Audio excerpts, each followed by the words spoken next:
আজকের এই ক্লাসটি দুভাবে নামকরণ করা যেতে পারে।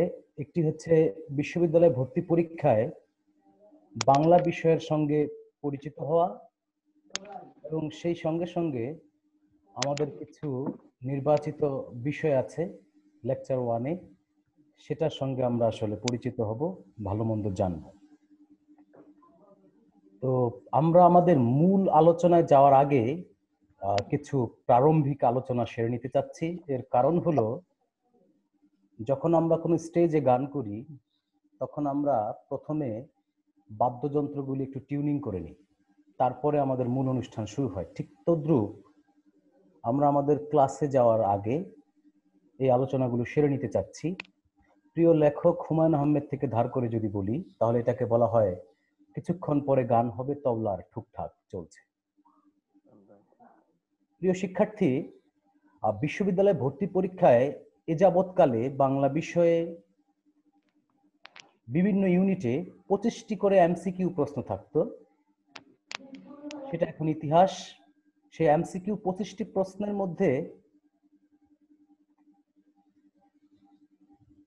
25টি প্রশ্নের মধ্যে বাংলা ব্যাকরণ থেকে অর্ধাংশ, তার মানে 12 থেকে 13টি, এবং বাকি 12 থেকে 13টি সাহিত্য অংশ থেকে, মানে বাংলা প্রথম পত্র থেকে আসে। এটা হচ্ছে চিরায়ত একটি নিয়ম। কিন্তু গত বছর থেকে বিশ্ববিদ্যালয় ভর্তি পরীক্ষায়, বিশেষ করে ঢাকা বিশ্ববিদ্যালয় ভর্তি পরীক্ষায় একটি পরিবর্তন এসেছে। সেটা হচ্ছে লিখিত পরীক্ষা, অর্থাৎ সেখানে এমসিকিউ থাকে এবং তার সঙ্গে কিছু লিখিত অংশ যুক্ত হয়েছে। এর কারণ হলো যে এমসিকিউ পরীক্ষায় কর্তৃপক্ষ মনে করেছে হয়তো ওইভাবে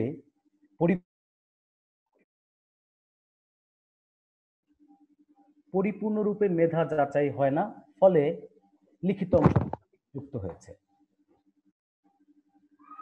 তো গত বছরের প্রশ্ন গবেষণা করে যা দেখলাম সেটা হচ্ছে যে কোনো কোনো ইউনিটে 12টি, কোনো ইউনিটে 14টি, কোনো ইউনিটে 16টি আগের মতোই এমসিকিউ আসে, আর বাকি অংশ থাকে হচ্ছে লিখিততে। তো প্রিয় শিক্ষার্থী, আমরা যেখানে ছিলাম সেই জায়গাটা আরেকবার একটু ক্লিয়ার করে নিচ্ছি। সেটা হচ্ছে যে এমসিকিউতে যে প্রশ্নটা হতো সেটার সঙ্গে 70% তুমি ইতোমধ্যেই পরিচিত আছো। কারণ হচ্ছে আমাদের বাংলা প্রথম পত্রে এইচএসসি তে আমরা প্রথম পত্রে যে টিক চিহ্ন দিয়েছি সেখানে আমরা জ্ঞানমূলক বহু নির্বাচনী প্রশ্নে অংশগ্রহণ করেছি। সেখানে আমাদেরকে জানতে চাওয়া হয়েছে বঙ্কিমচন্দ্র কোন গ্রামে জন্মগ্রহণ করেন, আমরা উত্তর দিয়েছি কাঁঠালপাড়া গ্রামে। আমাদেরকে প্রশ্ন করা হয়েছে যে বিয়ের সময় অনুপমের বয়স কত ছিল, সেখানে আমরা উত্তর দিয়েছি যে যখন অনুপম আমাদেরকে গল্প বলছে তখন তার বয়স 27, সে বিয়ে করেছে 23 বছর বয়সে, 4 বছর আগে। তারপর আমরা জেনেছি যে কল্যাণীকে কোন ফুলের সঙ্গে তুলনা করা হয়েছে, আমরা দেখেছি শুভ্র রজনীগন্ধার সঙ্গে তুলনা দেওয়া হয়েছে। এরকম নানান তথ্য উপাত্ত দিয়ে আমরা আসলে এমসিকিউ প্রশ্নের উত্তর করেছি। তার মানে সাহিত্য অংশ থেকে এমসিকিউ কিভাবে আসে এটা তোমাকে আর নতুন করে শিখতে হবে না, কারণ তুমি ইতোমধ্যেই এই প্রস্তুতি নিয়ে ফেলেছো। জাস্ট তোমাকে যে কাজটা করতে হবে, বিশ্ববিদ্যালয়ে ভর্তি পরীক্ষায় তোমার বহুপদী সমাপ্তি সূচক কিংবা অনুধাবনমূলক কিংবা উচ্চতর দক্ষতার যে প্যাটার্নে এমসিকিউ আসে সেটা এখানে আসবে না। এখানে পুরোটাই হচ্ছে জ্ঞানমূলক, তথ্যভিত্তিক। কবি কোথায় জন্মগ্রহণ করেছেন, লেখকের বাবার নাম কি, লেখক কত সালে এই পুরস্কার পেয়েছেন, লেখকের এটা কোন গ্রন্থ, কোনটা তার প্রথম গ্রন্থ, এই রকম বিভিন্ন তথ্যের উপর নির্ভর করে বাংলা প্রথম পত্র সাহিত্য অংশটা সাজানো হবে। এই বিষয়ে আমি আর সময় ক্ষেপণ করছি না। আশা করি আমার শিক্ষার্থীরা এই ব্যাপারটা বুঝতে পেরেছে, প্রথম পত্রের এমসিকিউ অংশটা। আচ্ছা, দ্বিতীয় পত্রের এমসিকিউ ওই রকমই, যেটা তোমরা ব্যাকরণ পড়েছো উচ্চারণ থেকে শুরু করে একদম শুদ্ধিকরণ পর্যন্ত 6টি টপিক তুমি পড়েছো, কিংবা নবম দশমে তুমি ধ্বনিতত্ত্ব থেকে শুরু করে একদম সেই বিরাম চিহ্ন পর্যন্ত পড়েছো, কিংবা এক কথায় প্রকাশ পড়েছো, বিপরীতার্থক শব্দ পড়েছো, সমার্থক শব্দ পড়েছো, নানান তথ্য উপাত্ত মিলে ব্যাকরণের প্রশ্নগুলো এমসিকিউ আকারে আসে। এর সঙ্গেও তুমি মোটামুটি পরিচিত। কিন্তু এখন আমি যে অংশটা গুরুত্ব দেব সেটা হচ্ছে এই যে গত বছর থেকে নতুন পদ্ধতিতে প্রশ্ন প্রণয়ন হচ্ছে, সেখানেও ওই যে বললাম যে যেটা এমসিকিউ অংশ সেটা ঠিক আগের মতোই আছে, জাস্ট প্রশ্নের সংখ্যা কমে গেছে। আগে ছিল পুরো 25টি প্রশ্ন, সেখানে এখন 12 থেকে 16টি প্রশ্ন হয়। প্যাটার্ন কিন্তু একই রকমের। আর লিখিত অংশে কি হবে? লিখিত অংশে এমন কিছু হবে যে যেটা তুমি তোমার জীবন অভিজ্ঞতায় দেখো না, এরকম কিছু না। কথা বুঝতে পেরেছো? আমরা সৃজনশীল প্রশ্ন পদ্ধতিতে একটা কোশ্চেনে 4 রকম উত্তর করতাম। প্রথমে ছিল জ্ঞানমূলক, পরে ছিল অনুধাবন, এরপরে ছিল প্রয়োগ, এরপরে ছিল উচ্চতর দক্ষতা। এটা তো আমরা জানি সবাই। তো আমাদের যেই কোশ্চেনটা আসবে লিখিততে, সেটা কি হয়? বিভিন্ন টাইপসের হয়েছে গত বছর, আমি সেগুলো অ্যানালাইসিস করে বের করেছি। সেটা হচ্ছে যে তোমার একটা উদ্দীপক দেয়া থাকে, সেই উদ্দীপকের পরে 4টা তোমার অনুধাবনমূলক প্রশ্ন দেয়া থাকে। ওই উদ্দীপক থেকে 4টা অনুধাবনমূলক প্রশ্ন দেয়া থাকে। অনুধাবন তো বোঝো, 2 মার্কের যে কোশ্চেনটা ওই রকম দেয়া থাকে। এখানে 2.5 মার্ক করে থাকে, যে 4টায় 2.5 করে 10 হয়, এরকম এক উদ্দীপক ভিত্তিক হয়। তারপরে তোমার লিখিত অংশের যে জায়গাটুকু ক্লিয়ার করে নিচ্ছি আমি, সেটা হচ্ছে যে তোমার একটা অনুচ্ছেদ দেয়া থাকে, সেটা ভুল দেয়া থাকে, বিভিন্ন জায়গাতে ভুল থাকে, সেটাকে শুদ্ধ করে লিখতে হয়। এটা আমরা কিন্তু করেছি বাংলা দ্বিতীয় পত্রের শুদ্ধিকরণ অংশে। সেখানে আমরা বাক্য আকারেও শুদ্ধ করেছি, আবার অনুচ্ছেদ আকারেও শুদ্ধ করেছি। একটা অনুচ্ছেদ দেয়া থাকে, অনুচ্ছেদ মানে প্যারাগ্রাফ বাংলায়, তার মধ্যে ভুল দেয়া থাকতো, সেটা আমরা শুদ্ধ করে লিখতাম। ঠিক আছে? তো ওই পদ্ধতিতেও আমরা উত্তর করতে দেখেছি, আমাদের প্রশ্ন হতে দেখেছি আমরা গত বছর লিখিততে। আরেকটা হচ্ছে তোমার একটি বাংলা একটি অনুচ্ছেদ দেওয়া থাকে, তাকে ইংরেজিতে অনুবাদ করতে হয়, অথবা ইংরেজিতে একটি অনুচ্ছেদ দেওয়া থাকে, তাকে বাংলায় বঙ্গানুবাদ করতে হয়। তারপরে ভাব সম্প্রসারণ লিখতে হয়। এইরকম বিভিন্ন, যেটা তুমি নির্মিতি অংশে কাজ করেছো, ভাব সম্প্রসারণ লিখেছো, সারাংশ লিখেছো, ঠিক আছে, তারপরে তোমার একটা প্রতিবেদন লিখেছো, এই টাইপসের একটা নির্মিতি থেকে একটি লিখিত অংশে থাকে। আর হচ্ছে তোমার এই শুদ্ধিকরণ, আর ওই যে বললাম অনুধাবন সংক্রান্ত বিষয়। ঠিক আছে? আরেকটা বিষয় যেটা খুবই গুরুত্বপূর্ণ, সেটা হচ্ছে ওই অনুধাবনের জায়গাটাই, যেমন তোমার বিভীষণের প্রতি মেঘনাদ কিংবা বিড়াল বা যে কোনো কবিতা বা গল্প থেকে যেই লাইনগুলো তোমার ব্যাখ্যাযোগ্য, মানে যেই লাইনগুলো একটু বুঝে নেওয়ার মতো, সেই লাইনগুলো ব্যাখ্যা করতে বলা হয়। ঠিক আছে? এই হচ্ছে মোটামুটি লিখিত এর একটা ফ্রেম। তো লিখিত এবং এমসিকিউ এই দুইটার সম্পর্কে তোমার মোটামুটি আমার বক্তব্যের মধ্য দিয়ে একটা ধারণা হয়তো হয়েছে।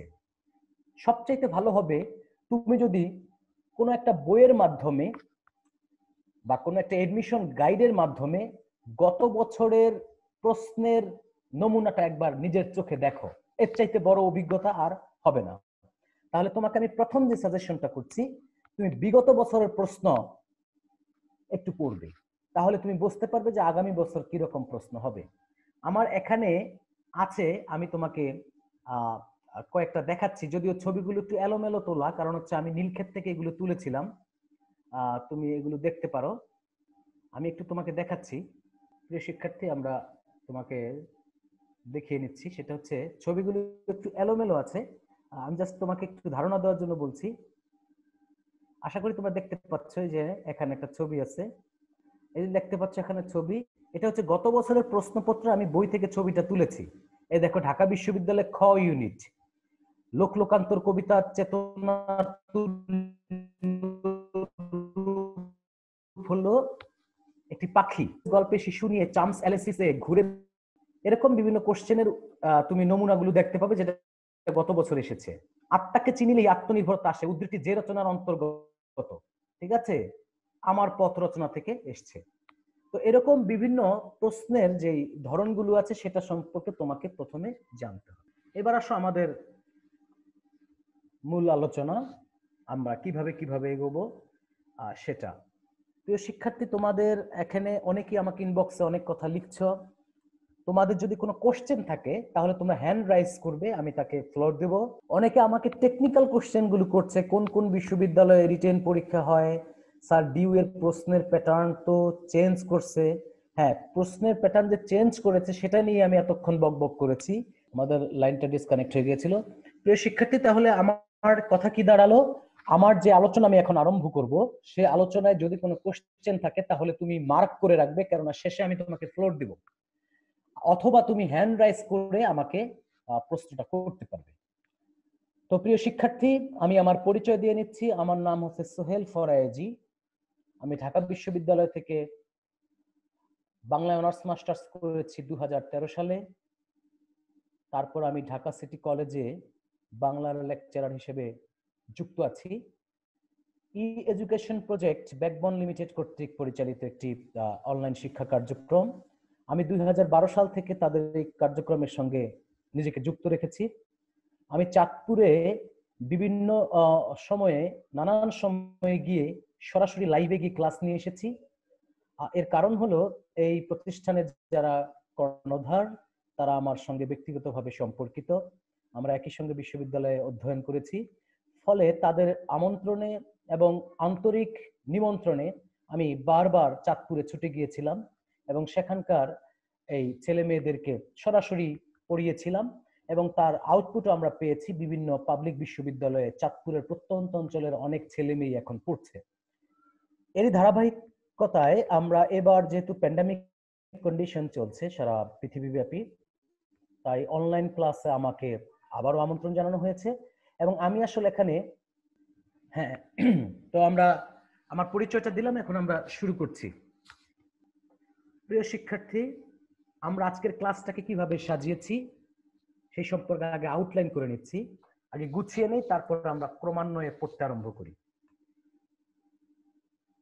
আজকের আলোচ্য বিষয় বাংলা ভাষার উৎপত্তি।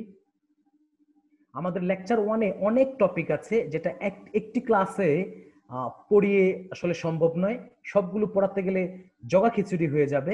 তাই আমি প্ল্যান অনুযায়ী আজকে যতটুকু পড়ালে তোমার কাছে প্রেশার মনে হবে না ততটুকু একদম সুন্দর করে গুছিয়ে তোমার সামনে উপস্থাপন করার চেষ্টা করছি। প্রথমে আমরা পড়ব হচ্ছে বাংলা ভাষার উৎপত্তি নিয়ে, তারপরে বাংলা ভাষার রূপ, তারপরে হচ্ছে বাংলা সাহিত্যের ইতিহাস, প্রাচীন ও মধ্যযুগ, তারপরে হচ্ছে বিড়াল নামক একটি গদ্য অংশ আমরা আলোচনা করব, তারপরে হচ্ছে বিভীষণের প্রতি মেঘনাদ একটি পদ্যাংশ নিয়ে আমরা আলোচনা করব। এই হচ্ছে আমাদের মূল আলোচনার ফ্রেম। যদিও লেকচার 1-এ আরো অনেক বিষয় সংযুক্ত আছে, কিন্তু আমরা আসলে এই সময়ের কাল পরিসরের মধ্যে পুরোটা শেষ করতে পারবো না। আমরা এটুক তোমাকে গুছিয়ে উপস্থাপন করব। এর মধ্যে হলুদ রঙে যে জায়গাটা দেয়া আছে এখানে, এটা হচ্ছে তোমার ব্যাকরণের অংশ। যদিও আসলে এর ভিতরে প্রকৃত ব্যাকরণ অনুপ্রবেশ করেনি, ব্যাকরণ আসলে ধ্বনিতত্ত্ব থেকে আরম্ভ হয়, কিন্তু এটা আমরা ধরতে পারি যে ব্যাকরণ অংশই ধরবো আমরা, কেননা এই অংশটা আসলে সাহিত্য অংশ নয়। ফলে এটা হচ্ছে বাংলা ভাষার উৎপত্তি ও বিকাশ এবং সাহিত্যের ইতিহাস, এটা আমরা ব্যাকরণের ভেতরে ধরি, যদিও এটা পিওর ব্যাকরণ নয়। এরপরে আসো বাংলার প্রশ্ন পদ্ধতি ও বিগত বছরের প্রশ্ন। প্রিয় শিক্ষার্থী, বিষয়ে মানে এই বিষয়ে আমি বিস্তারিত কথা আসলে অলরেডি বলে ফেলেছি। আমি প্রথমেই যখন ক্লাস স্টার্ট করে কথা আরম্ভ করেছি তখনই আসলে এই বিষয়ে কথা বলেছি, তাই এই বিষয়ে আর আমরা এখানে সময় ক্ষেপণ করছি না। এমসিকিউ দুভাবে হয়, ব্যাকরণ প্লাস সাহিত্য, বিস্তারিত কথা বলেছি। লিখিত অংশে সাহিত্য প্লাস নির্মিতি থাকে। এবার আসো আমাদের মূল আলোচনা, বাংলা ভাষার উৎপত্তি। আচ্ছা, এই যে আমরা বাংলা ভাষার উৎপত্তি নিয়ে পড়ব, এই বাংলা ভাষার উৎপত্তি নিয়ে জানার কিন্তু কোনো শেষ নেই। ভাষা এমনিতে একটা খুব জ্ঞানগর্ভ বিষয়, তার উপরে পৃথিবীতে ভাষার অনেক রহস্যময় আলাপ আলোচনা আছে। আমরা বিশ্ববিদ্যালয় লেভেলে মানে অনার্স লেভেলে এই ভাষার উৎপত্তি বিকাশ পড়িয়ে থাকি, আমি নিজে পড়াই। তো সেই বিশদ আলোচনা তোমার জরুরি না। বাংলা ভাষার উৎপত্তি সংক্রান্ত গুরুগম্ভীর ভাস্ট আলোচনা তোমার জন্য গুরুত্বপূর্ণ নয়।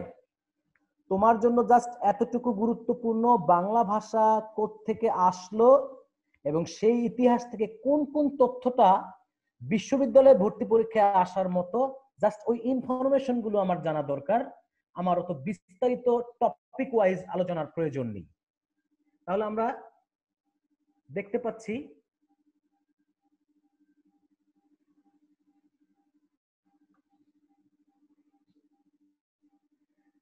এখানে লেখা আছে দেখো, বাংলা কোন ভাষা গোষ্ঠীর অন্তর্ভুক্ত? ইন্দো ইউরোপীয়। তোমার এতটুকু জানলি না, ইন্দো ইউরোপীয়। এখন আমি জানি সমস্ত তথ্যই, তোমাকে জানাতেও পারি, কিন্তু আসলে এত তথ্য তোমার কাজে দিবে না। জাস্ট পরীক্ষা কিন্তু এটাই আসবে, বাংলা কোন ভাষা গোষ্ঠীর অন্তর্ভুক্ত? উত্তর হবে ইন্দো ইউরোপীয়। এখন তুমি যদি কোশ্চেন করো, স্যার ইন্দো ইউরোপীয় কি, এর মানে কি, কোত্থেকে আসলো, তার ব্যাখ্যা আমার কাছে আছে, কিন্তু এই প্রশ্নটার ব্যাখ্যা দিতে অন্তত 5 মিনিট লাগবে। হ্যাঁ, মানে আমার কাছে উত্তর আছে, কিন্তু তোমার 5 মিনিট লাগবে। এরকম করে যদি আমরা পড়তে থাকি তাহলে হ্যাঁ, তোমারও মনে হবে স্যার অনেক ভালো জানে, আমাদেরকে জানিয়েছে, কিন্তু আসলে সময় অনেক চলে যাবে। জাস্ট আমি সংক্ষেপে যদি বলি যে পুরো পৃথিবীতে যত ভাষা আছে, সকল ভাষা কোনো না কোনো এক সময়ে একটি ভাষা গোষ্ঠী থেকে জন্ম নিয়েছে বলে ভাষাবিদরা মনে করে। আর সেই ভাষা গোষ্ঠীটার নাম হচ্ছে ইন্দো ইউরোপীয়। এই নামটা কেন দিছে? একদিকে ইন্ডিয়া, আরেকদিকে ইউরোপ। ইন্ডিয়া মানে ভারত, আরেকদিকে হচ্ছে ইউরোপ। তাই ভারত থেকে ইউরোপ পর্যন্ত পুরো যতগুলো দেশ আছে, রাষ্ট্র আছে, প্রত্যেকটা দেশের ভাষা একটা ভাষা গোষ্ঠী থেকে জন্ম নিয়েছে, সেটা নাম দেয়া হয়েছে ইন্দো ইউরোপীয়। এই নামটা দিয়েছে কারা? ভাষাবিদরা। আসলে এই নামে কিন্তু কোনো ভাষা নেই, জাস্ট ভাষাবিদরা বলেছেন যে এটাকে আমরা এই নাম দিতে পারি।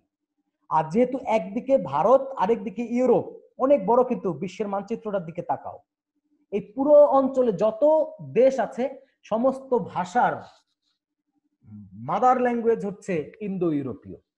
এখন তুমি কিছুটা বলছো ইন্দো ইউরোপীয় কেন? ইন্ডিয়া অ্যান্ড ইউরোপ এই দুটাকে যুক্ত করা হয়েছে।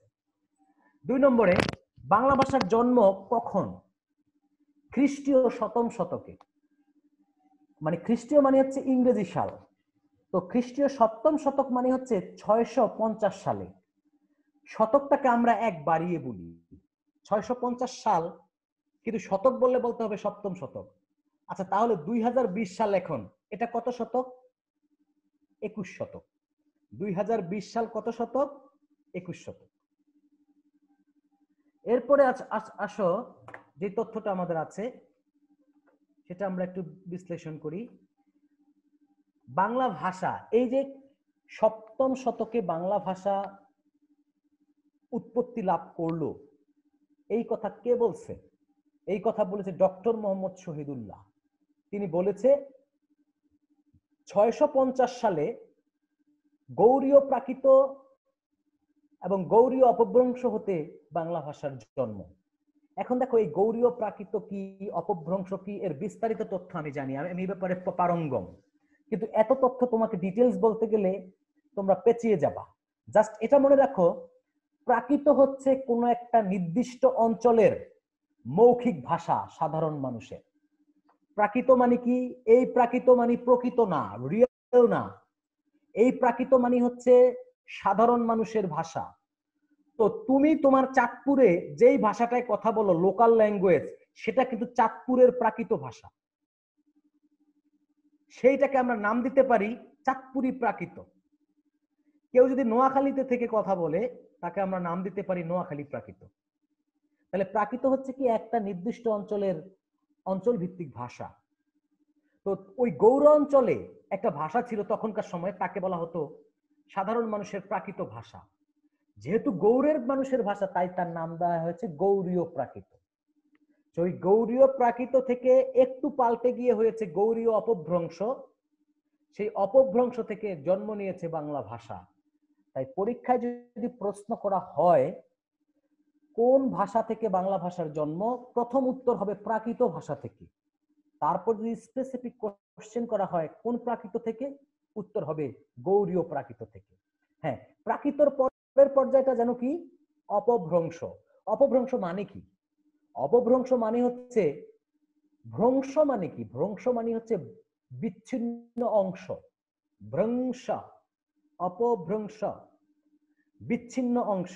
তো প্রাকৃতটা একটু পাল্টে গিয়ে বিচ্ছিন্ন হয়ে গিয়ে যেই রূপটা লাভ করে তাকে বলা হয় অপভ্রংশ।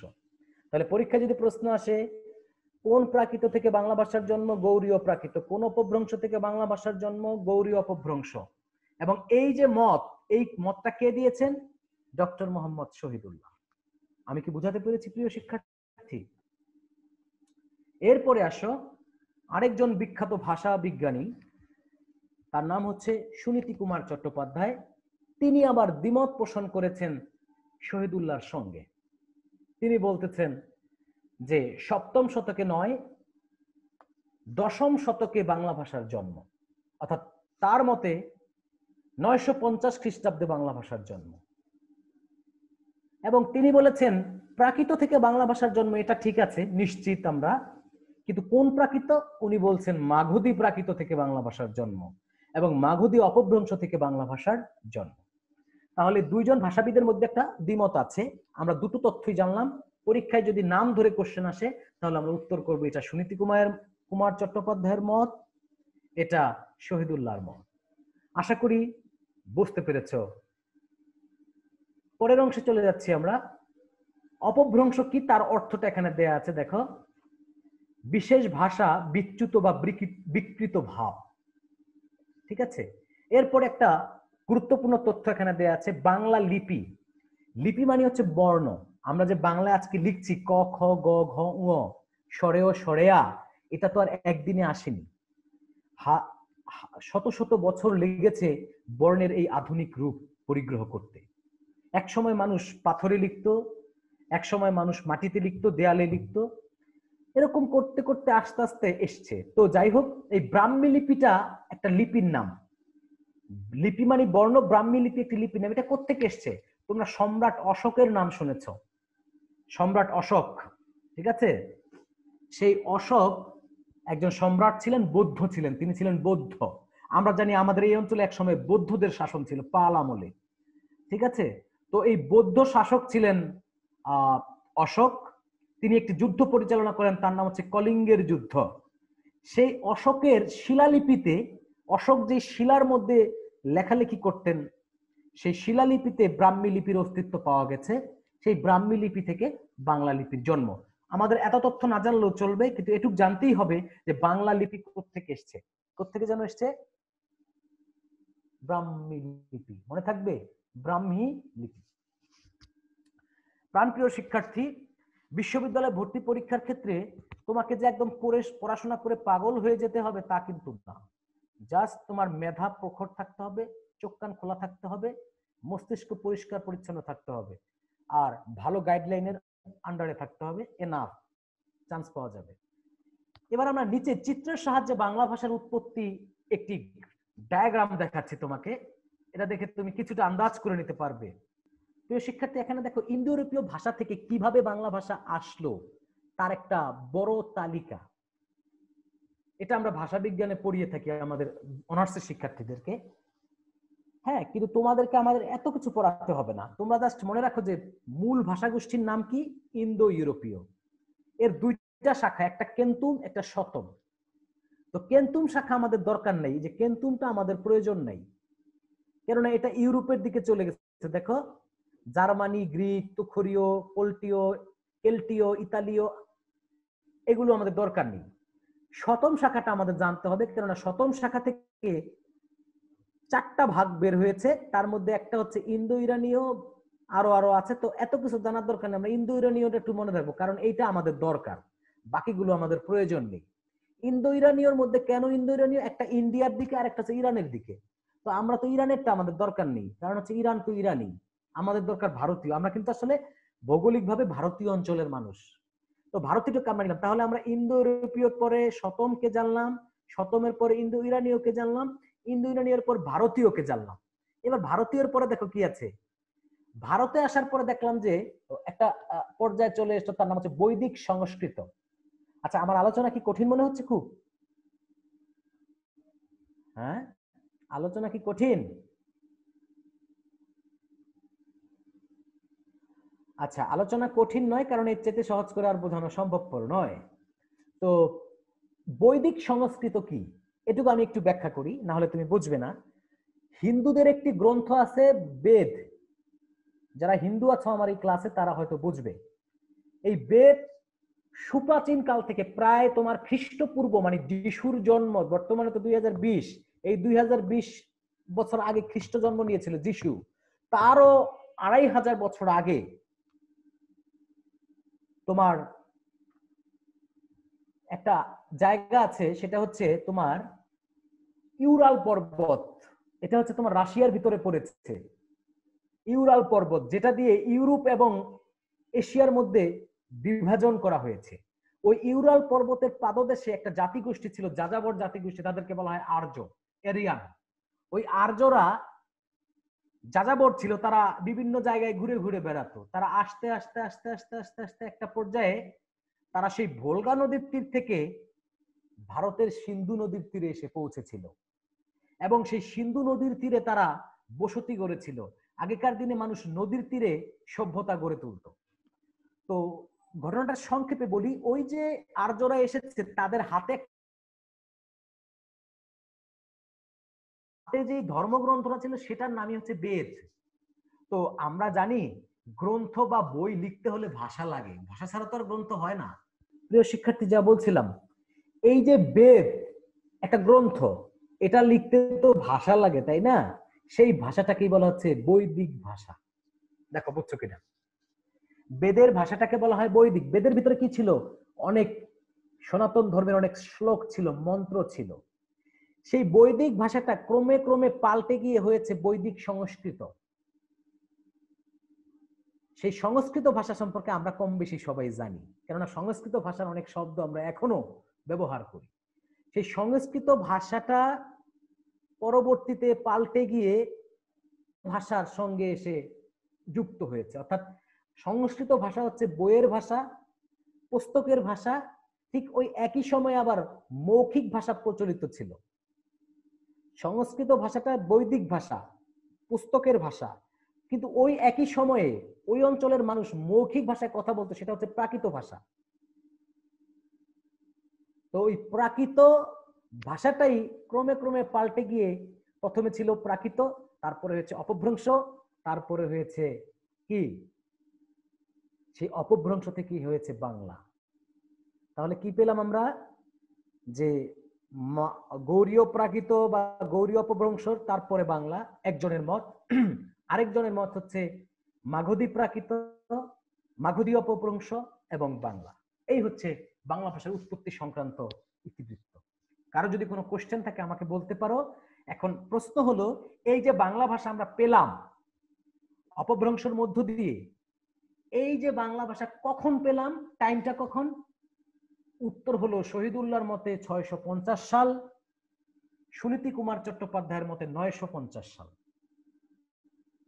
এই আলোচনা এখানেই সমাপ্তি। ভাষার উৎপত্তি।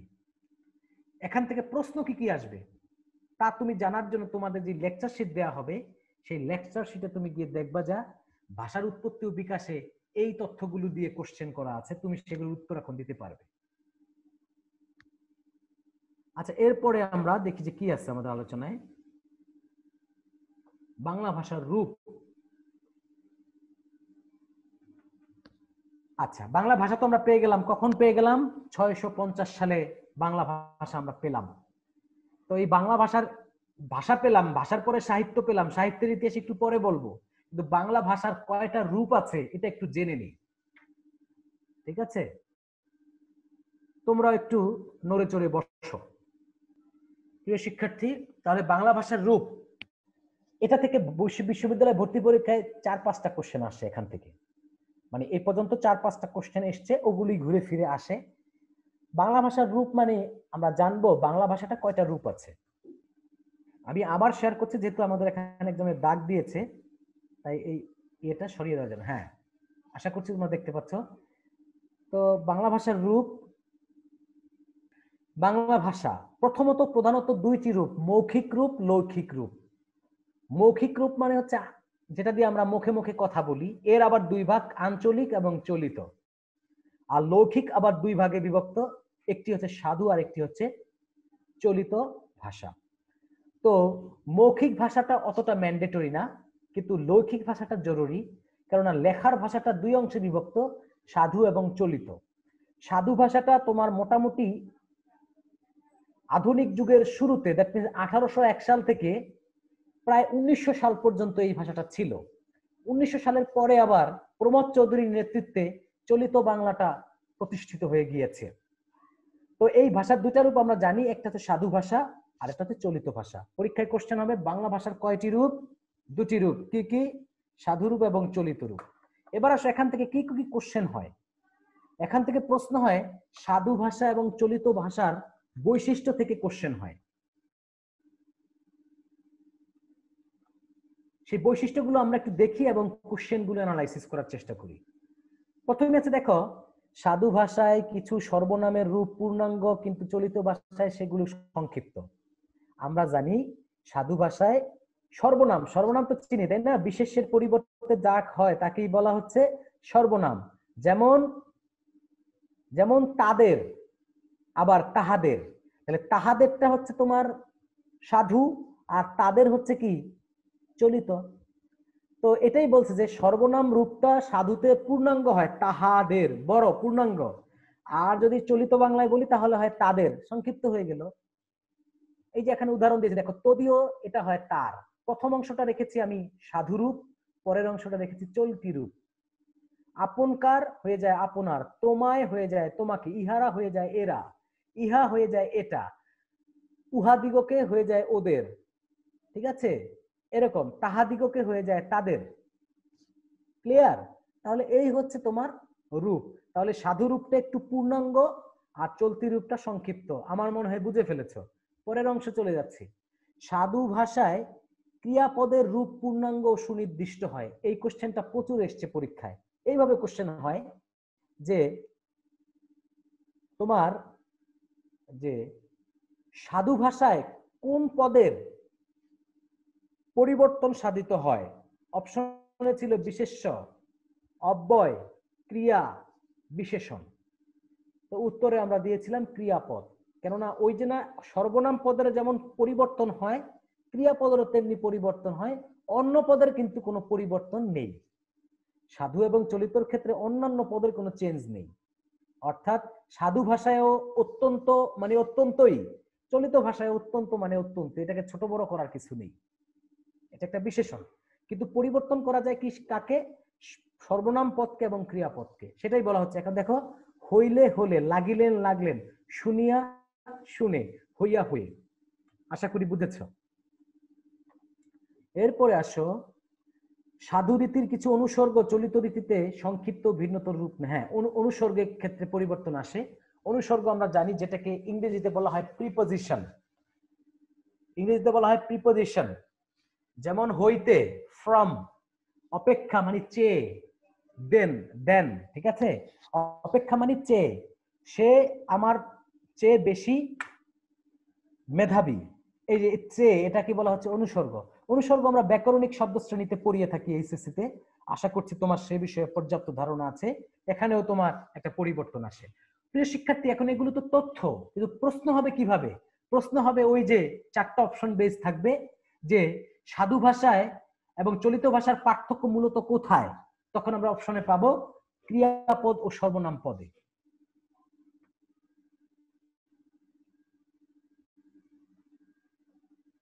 এরপর আরো কিছু বৈশিষ্ট্য আছে সাধু ভাষা চলিত ভাষায়, সেটাও পরীক্ষায় প্রচুর আসে। সাধু ভাষায় তৎসম ও সমাসবদ্ধ শব্দের প্রাধান্য বেশি দেখা যায়। কোশ্চেন হবে এরকম, সাধু ভাষায় কোন শব্দের ব্যবহার বেশি? অপশনে উত্তর থাকবে তৎসম শব্দ। ঠিক একই রকম ভাবে চলিত ভাষায় কোন শব্দের ব্যবহার বেশি? উত্তর হবে তদ্ভব ও দেশি শব্দের ব্যবহার চলিত ভাষায় বেশি। তারপরে উদাহরণস্বরূপ দেখা যাচ্ছে এখানে, মৃগ শাবক, হরিণ শিশু, প্রতিহিংসা, হরণপূর্বক, সমবিবেহারে, এগুলো হচ্ছে সংস্কৃত বা তৎসম শব্দ, এগুলো সাধু ভাষায় থাকে। এরপরে আসো, আমরা এই অংশটা শেষ করলাম। এটা কি পড়লাম আমরা এতক্ষণ প্রিয় শিক্ষার্থী? বাংলা ভাষার রূপ। তাহলে বাংলা ভাষার উৎপত্তি জানলাম, বাংলা ভাষার রূপ জানলাম। এবার আসো তৃতীয় টপিক, ভাষা তো পেলাম। ভাষার পরে কি দরকার আমাদের বলতো? দুটা বিষয় দরকার। ভাষাকে সুশৃঙ্খল ভাবে পর্যালোচনা করতে হলে, বিশ্লেষণ করতে হলে এখন কি লাগবে? ব্যাকরণ। কি হলো? ব্যাকরণ। ভাষাকে সুনির্দিষ্টভাবে বিশ্লেষণ করবার জন্য যেই বিদ্যার প্রয়োজন তাকে বলে ব্যাকরণ। সেই ব্যাকরণ আবির্ভূত হবে, সেই ব্যাকরণ নিয়ে আমরা পরবর্তী সময়ে আলোচনা করব। ব্যাকরণের আলোচ্য বিষয় একটু ধারণা দিয়ে নিচ্ছি। ব্যাকরণের 4টি আলোচ্য বিষয় থাকে। 1 নম্বরে হচ্ছে ধ্বনিতত্ত্ব, 2 নম্বর হচ্ছে শব্দতত্ত্ব বা রূপতত্ত্ব, 3 নম্বর হচ্ছে বাক্যতত্ত্ব, 4 নম্বর হচ্ছে অর্থতত্ত্ব। ঠিক আছে, এই 4টা তত্ত্ব নিয়ে করে পরীক্ষা কোশ্চেন হবে কয়টি? 4টি। আবার এগুলোর ভিতরে আবার উপবিভাগ আছে। ধ্বনিতত্ত্বের মধ্যে আছে সন্ধি, আছে ধ্বনি পরিবর্তন, ঠিক আছে, ধ্বনির সংযোজন বিয়োজন, আছে সন্ধি, এগুলো হচ্ছে ধ্বনিতত্ত্বের আলোচনার বিষয়। তারপরে আমরা দেখব যে ধ্বনিতত্ত্বের পরে আছে শব্দতত্ত্ব বা রূপতত্ত্ব। এখানে আমরা পাবো বচন, পাবো লিঙ্গান্তর, ঠিক আছে, পাবো পদ প্রকরণ ইত্যাদি ইত্যাদি পাবো রূপতত্ত্বে। তারপরে বাক্যতত্ত্বে পাবো বাক্যের প্রকারভেদ, বাক্যের সংকোচন, তারপরে হচ্ছে বাক্যের যোগ্যতা, বাক্যের গুণাগুণ, বিভিন্ন ধরনের বাক্য সংক্রান্ত যত টপিক আছে সমস্ত বিষয় বাক্যতত্ত্বে আলোচিত হয়। প্রিয় শিক্ষার্থী, তাহলে সেই ব্যাকরণিক তত্ত্বে আমরা কিন্তু পড়ে যাচ্ছি। প্রথমেই পড়াবো ধ্বনিতত্ত্ব, বর্ণের আলাপ আলোচনা, সেই বিষয়ে একটু পরে যাব। ইভেন আজকের ক্লাসে হয়তো যেতেও পারবো না, কিন্তু আমরা আগে সাহিত্যের অংশটা সেরে নিচ্ছি। তা যা বলছিলাম, ভাষা পেলাম, ভাষার পরে ব্যাকরণ পাবো, কিন্তু আমাদেরকে মনে রাখতে হবে যে ভাষা যখন সৃষ্টি হয় ঠিক তখনই সাহিত্যের সৃষ্টি হয়, বাস্তবে যোগাযোগ রক্ষার জন্য, তাই না? আমি আরেকজনের সাথে ভাবের আদান প্রদান করব, আমাকে ভাষা প্রয়োগ করতে হবে, তাই তো? এটা হচ্ছে ভাষার বাস্তব প্রয়োজন। কিন্তু ভাষার আরেকটা প্রয়োজন আছে, অর্থাৎ ভালোভাবে সমাজের দোষ ত্রুটি মানুষের কল্যাণের জন্য যখন বিশেষ ভাষায় কোনো কিছু সৃষ্টি করা হয় তখন তাকে সাহিত্য বলে। সাহিত্য হচ্ছে সমাজের আয়না, সমাজের দর্পণ। এর ভিতর দিয়ে একটি সমাজের সুখ দুঃখ, হাসি কান্না, ভাব ভাবনা, চিন্তা চেতনা, ধর্ম অধর্ম, তারপরে কি আচার আচরণ উচ্চারণ ইত্যাদি তুলে ধরা হয়। তার মানে সাহিত্য হচ্ছে একটি জাতি, একটি গোষ্ঠীর কি প্রতিবিম্ব বা প্রতিচিত্র। সাহিত্যের ভেতর দিয়েই একটি জাতির সমস্ত বৈশিষ্ট্য প্রতিফলিত হয়। ঠিক তেমনি ভাবে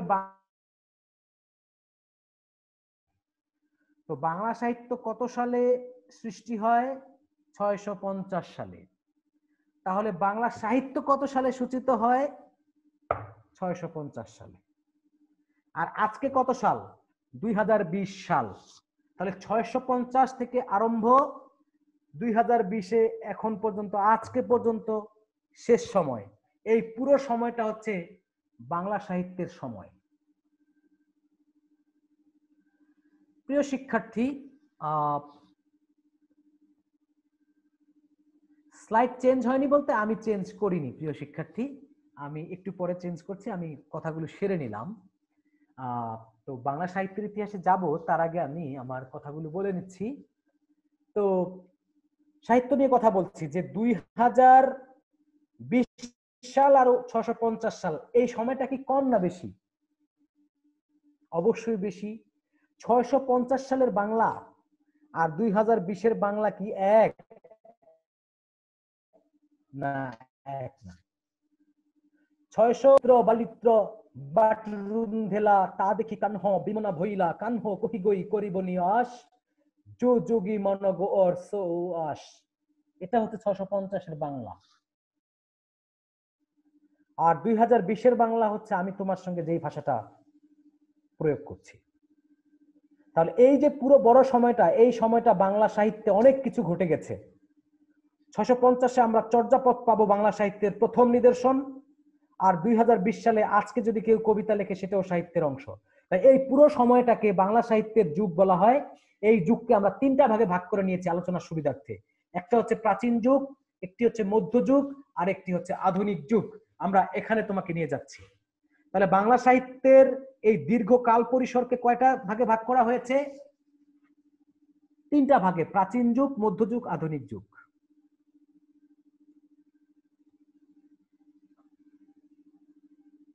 এই যে এখানে বিস্তারিত তথ্য তোমার লেকচার শিটে থাকবে, কিন্তু আমরা হলুদ অংশ দেখো এখানে চিহ্নিত করেছি প্রাচীন যুগ, মধ্যযুগ, আধুনিক যুগ। এখন এগুলোকে আবার ভাগ করা হয়েছে।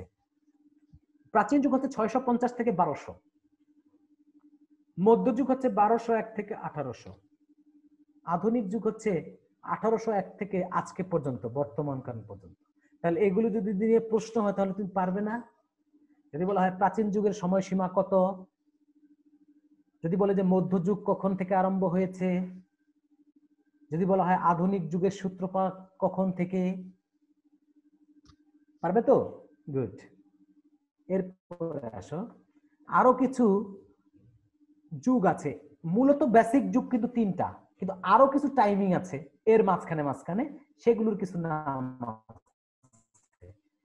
1201 থেকে 1350 কয় বছর হলো? 150 বছর। এই সময়টাকে বলা হয় অন্ধকার যুগ। কি বলা হয়?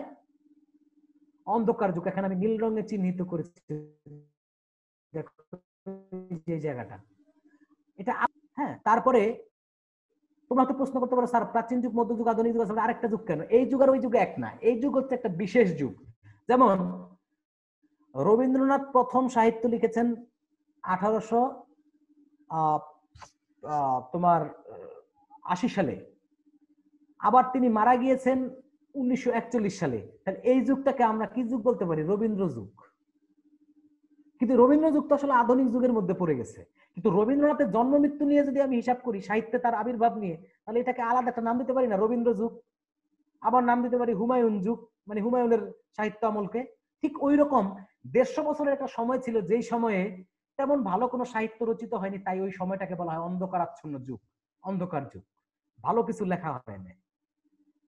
এরপর আছে 1760 থেকে 1860, 100 বছর। এই যুগটাকে বলা হয় যুগ সন্ধিক্ষণ। যুগ সন্ধিক্ষণ মানে হলো এক যুগ থেকে আরেক যুগে যেতে প্রকৃতপক্ষে যেই সময়টা লাগে, 100 বছর লাগে এক যুগ থেকে আরেক যুগে যেতে, এটাকে বলা হয় যুগ সন্ধিক্ষণ।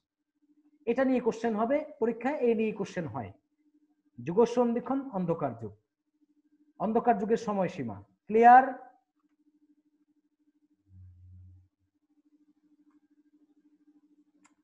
প্রাচীন যুগ, সাহিত্যের প্রাচীন যুগে আমরা কি পাই?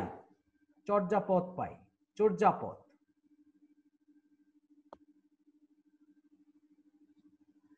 বাংলা সাহিত্যের প্রকৃত মধ্যযুগ বলতে আবার কি? মধ্যযুগ 1201 থেকে আরম্ভ, 1201 থেকে 1800 পর্যন্ত। প্রকৃত আর প্রকৃত নাই, একটাই যুগ 1201। মধ্যযুগ একটাই, আরম্ভ 1201 থেকে। আচ্ছা, প্রাচীন যুগে আমরা কি গ্রন্থ পাই? চর্যাপদ। চর্যাপদ সম্পর্কে অনেক তথ্য এখানে দেয়া আছে, কিন্তু আমি তোমাদেরকে বলি, যারা কমার্সে পরীক্ষা দিবে তাদের এত কথা জানার দরকার নেই।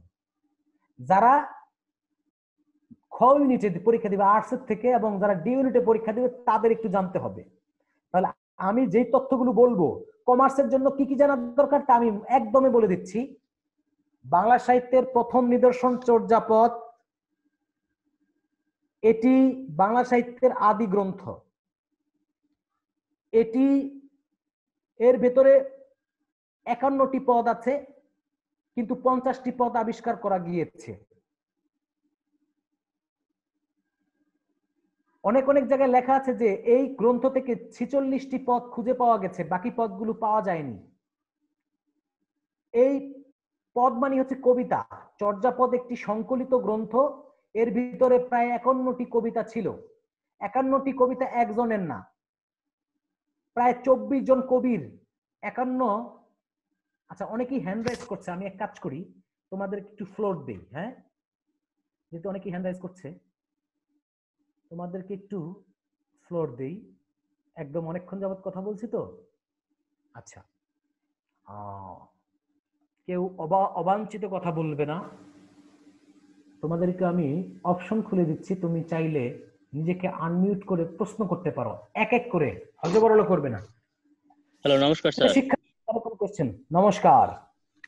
হ্যাঁ স্যার, বাংলা সাহিত্যের মধ্যযুগ আর বাংলা সাহিত্যের প্রকৃত মধ্যযুগ কি একই? একই। প্রকৃত মধ্যযুগ বলতে কোনো তথ্য আসলে নাই, তুমি কোথাও পেয়েছো জানি না। বাংলা সাহিত্যের মধ্যযুগ মানে মধ্যযুগ শুরু হয় 1201 থেকে। 1201 থেকে 1800। হ্যাঁ, গুড, 1800। আর অন্ধকার যুগ হলে 1201 থেকে 1350। হ্যাঁ, এটা আলাদা বিষয়, 150 বছরের এটা আলাদা বিষয়। তো স্যার বাংলা সাহিত্যে যদি প্রকৃত মধ্যযুগ আসে তো এই 1201 থেকে 1800 দেবো। হ্যাঁ হ্যাঁ, সেটাই। প্রকৃত কোনো সময় আসবে না, কারণ বাংলা সাহিত্যের মধ্যযুগ এর প্রকৃত আর রিয়েল আর আনরিয়েল নাই, প্রকৃত অপ্রকৃত কিছু নাই, এটাই। ওকে, ধন্যবাদ স্যার। হ্যাঁ, তবে একটা কোশ্চেন হয়, সেটা আমি বলে দিই, সেটা হচ্ছে আমি বলি যে বাংলা সাহিত্যের আসসালামু আলাইকুম আধুনিকতা। স্যার। হ্যাঁ বলো। স্যার এই যে যুগ সন্ধিকাল এটা তো বুঝলাম না, 1760 থেকে 1860 পর্যন্ত। হ্যাঁ, এটা বোঝো না, আমি একটু বুঝে বলতে পারি বাবা, আমার কাছে তথ্যের অভাব নাই, আমি জানি বাংলা যেহেতু পড়াই, কিন্তু এত কথা বলতে গেলে আমি শেষ করতে পারবো কিনা জানি না। আচ্ছা, তোমার এই প্রশ্নের উত্তর দিচ্ছি। আচ্ছা, তোমরা কিন্তু খেয়াল করেছো যে 1800 সাল পর্যন্ত মধ্যযুগ, 1801 থেকে আধুনিক যুগ। আচ্ছা, আমি তোমাদেরকে একটা প্রশ্ন করি, 1800 সালে যেই ব্যক্তিটা জীবিত ছিল, সে 1800 সাল পর্যন্ত কি মধ্যযুগের মানুষ? আর 1801 সালে এসে আমরা 1 বছরের মধ্যে সব আধুনিক হয়ে গেলাম, এটা কি সম্ভব? 1800 সাল পর্যন্ত বাংলা সাহিত্য কি মধ্যযুগ। তাহলে 1800 সালের ডিসেম্বর মাসের 30 তারিখে কেউ যদি একটা কবিতা লেখে, সেই কবিতাটা মধ্যযুগের কবিতা। আর 1801 সালের জানুয়ারি মাসে কেউ যদি একটা কবিতা লেখে, সেটা আধুনিক যুগের কবিতা, নাকি? যুগের আগে আর কোন যুগ ছিল না। হ্যাঁ, তাহলে এই 1 বছরের ব্যবধানে কি আমরা আধুনিক হই আসলে? না, এটা একটা জাস্ট সময়ের দিক থেকে একটা জাস্ট ভাগ করছে পণ্ডিতরা, কিন্তু প্রকৃতপক্ষে বাংলা সাহিত্যের যেই চেতনাগত আধুনিকতা, সেইটা শুরু হয়েছে 1760 থেকে। আর সেটা এই আধুনিক হতে আমাদের সময় লেগেছে 1807 পর্যন্ত। মানে এই 100 বছর আসলে আমাদের সময় লেগেছে আধুনিক হতে, যদিও কালের দিক থেকে আমরা 1801 থেকেই আধুনিক কাল ধরছি, কিন্তু প্রকৃতপক্ষে চেতনাগত ভাবে আধুনিকতা আসতে আসতে আমাদের 100 বছর লেগেছে। যেটা আরম্ভ হয়েছিল, যেটা বীজ বপন করা হয়েছিল 1760-এ, আর যেটার আউটপুট আমরা পেয়েছি 1860-এ। 1860 কেন বলছে? 1860 কিন্তু দীনবন্ধু মিত্রের নীল দর্পণ নাটকটি প্রকাশিত হয়। 1861-তে মাইকেল মধুসূদন দত্তের মেঘনাদ বধ কাব্য প্রকাশিত হয়। তাহলে মেঘনাদ বধ কাব্য হচ্ছে বাংলা সাহিত্যের প্রথম আধুনিক কাব্যগ্রন্থ। তাই এই জন্য প্রকৃত আধুনিকতা কিন্তু আমরা এই সময়ে এসে পাই। তাই এই কারণে আধুনিক যুগ এবং মধ্যযুগ, এই দুইটা যুগের মিলন স্থলকে বলা হয় যুগ সন্ধিক্ষণ, যুগের সন্ধিক্ষণ, মানে মিলে আছে দুইটা যুগ। এটা আশা করি বুঝেছো। এরপরে নেক্সট, আর কারো কোনো এই মুহূর্তে কোনো কোশ্চেন আছে?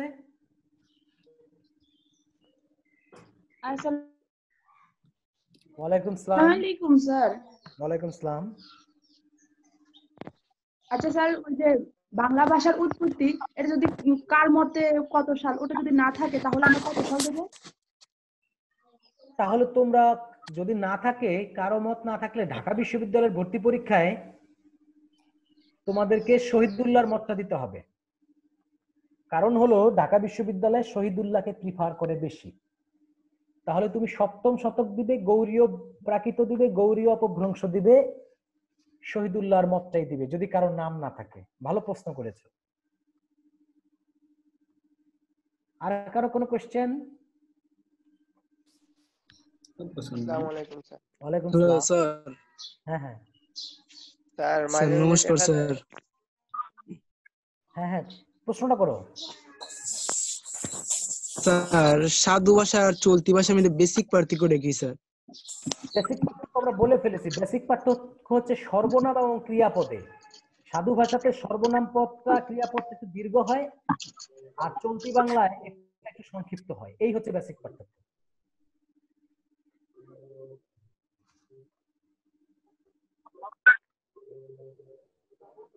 নেক্সট,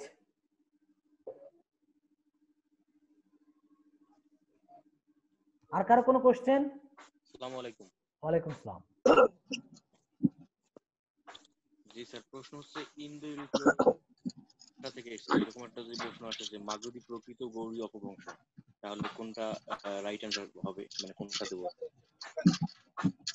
তোমরা যদি মাগধীটা তখনই উত্তর করবে যদি সুনীতি কুমার চট্টোপাধ্যায়ের নাম উল্লেখ থাকে, এছাড়া মাগধী প্রাকৃতের অতটা জরুরি না। তবে তোমাদেরকে আমি জানার জন্য বলে রাখি, শহীদুল্লাহর মত, বাংলাদেশের মানুষ পরীক্ষায় শহীদুল্লাহর মতটাই চায়, কিন্তু সঠিক মতামত এবং বেশিরভাগ ভাষাবিদ কিন্তু সুনীতি কুমার চট্টোপাধ্যায়ের সাথে একমত। তাই যদি একটা প্রশ্ন আমি বলি, আমি প্রশ্ন তো দেখেছি বিগত বছরের, যদি প্রশ্ন করা হয় যে বাংলা ভাষার উৎপত্তি কত শতকে, সুনীতি কুমারের মতে দশম শতকে 950 সাল, এইটা কিন্তু বেশিরভাগ পণ্ডিতরা একমত পোষণ করেছেন। ঠিক আছে, এখন তোমরা আমাকে কোশ্চেন করতেছো কোনটা, আমি বুঝছি যে স্যার যদি কারো নামই না থাকে তখন আমি কোনটা দেব, তাই তো? হ্যাঁ, ঢাকা বিশ্ববিদ্যালয়ে ভর্তি পরীক্ষায় যদি এই কোশ্চেন আসে তাহলে অবশ্যই কোনো কিছু নাম না থাকলেও শহীদুল্লাহর মত যেটা সেটা দিতে হবে, কারণ শহীদুল্লাহর কে হাইলাইটস করে ঢাকা ইউনিভার্সিটি, তাই এটা করতে হবে। কিন্তু জানার জন্য বলে দিচ্ছি যে সত্য হচ্ছে, বেশি গ্রহণযোগ্য হচ্ছে সুনীতি কুমারের মত। আশা করি আমি উত্তর দিয়েছি। জানার জন্য সুনীতি কুমারের মতটা জরুরি। ঢাকা বিশ্ববিদ্যালয় এডমিশন টেস্টে বা বিভিন্ন এডমিশন টেস্টে বাংলাদেশে শহীদুল্লাহর মতটা দিবে, নাম বললে তো দিবেই, আর নাম না বললেও দিতে হবে। আর আমরা সুনীতিকে তখনই আনবো যখন সুনীতির স্পেসিফিক নাম দেয়া থাকবে।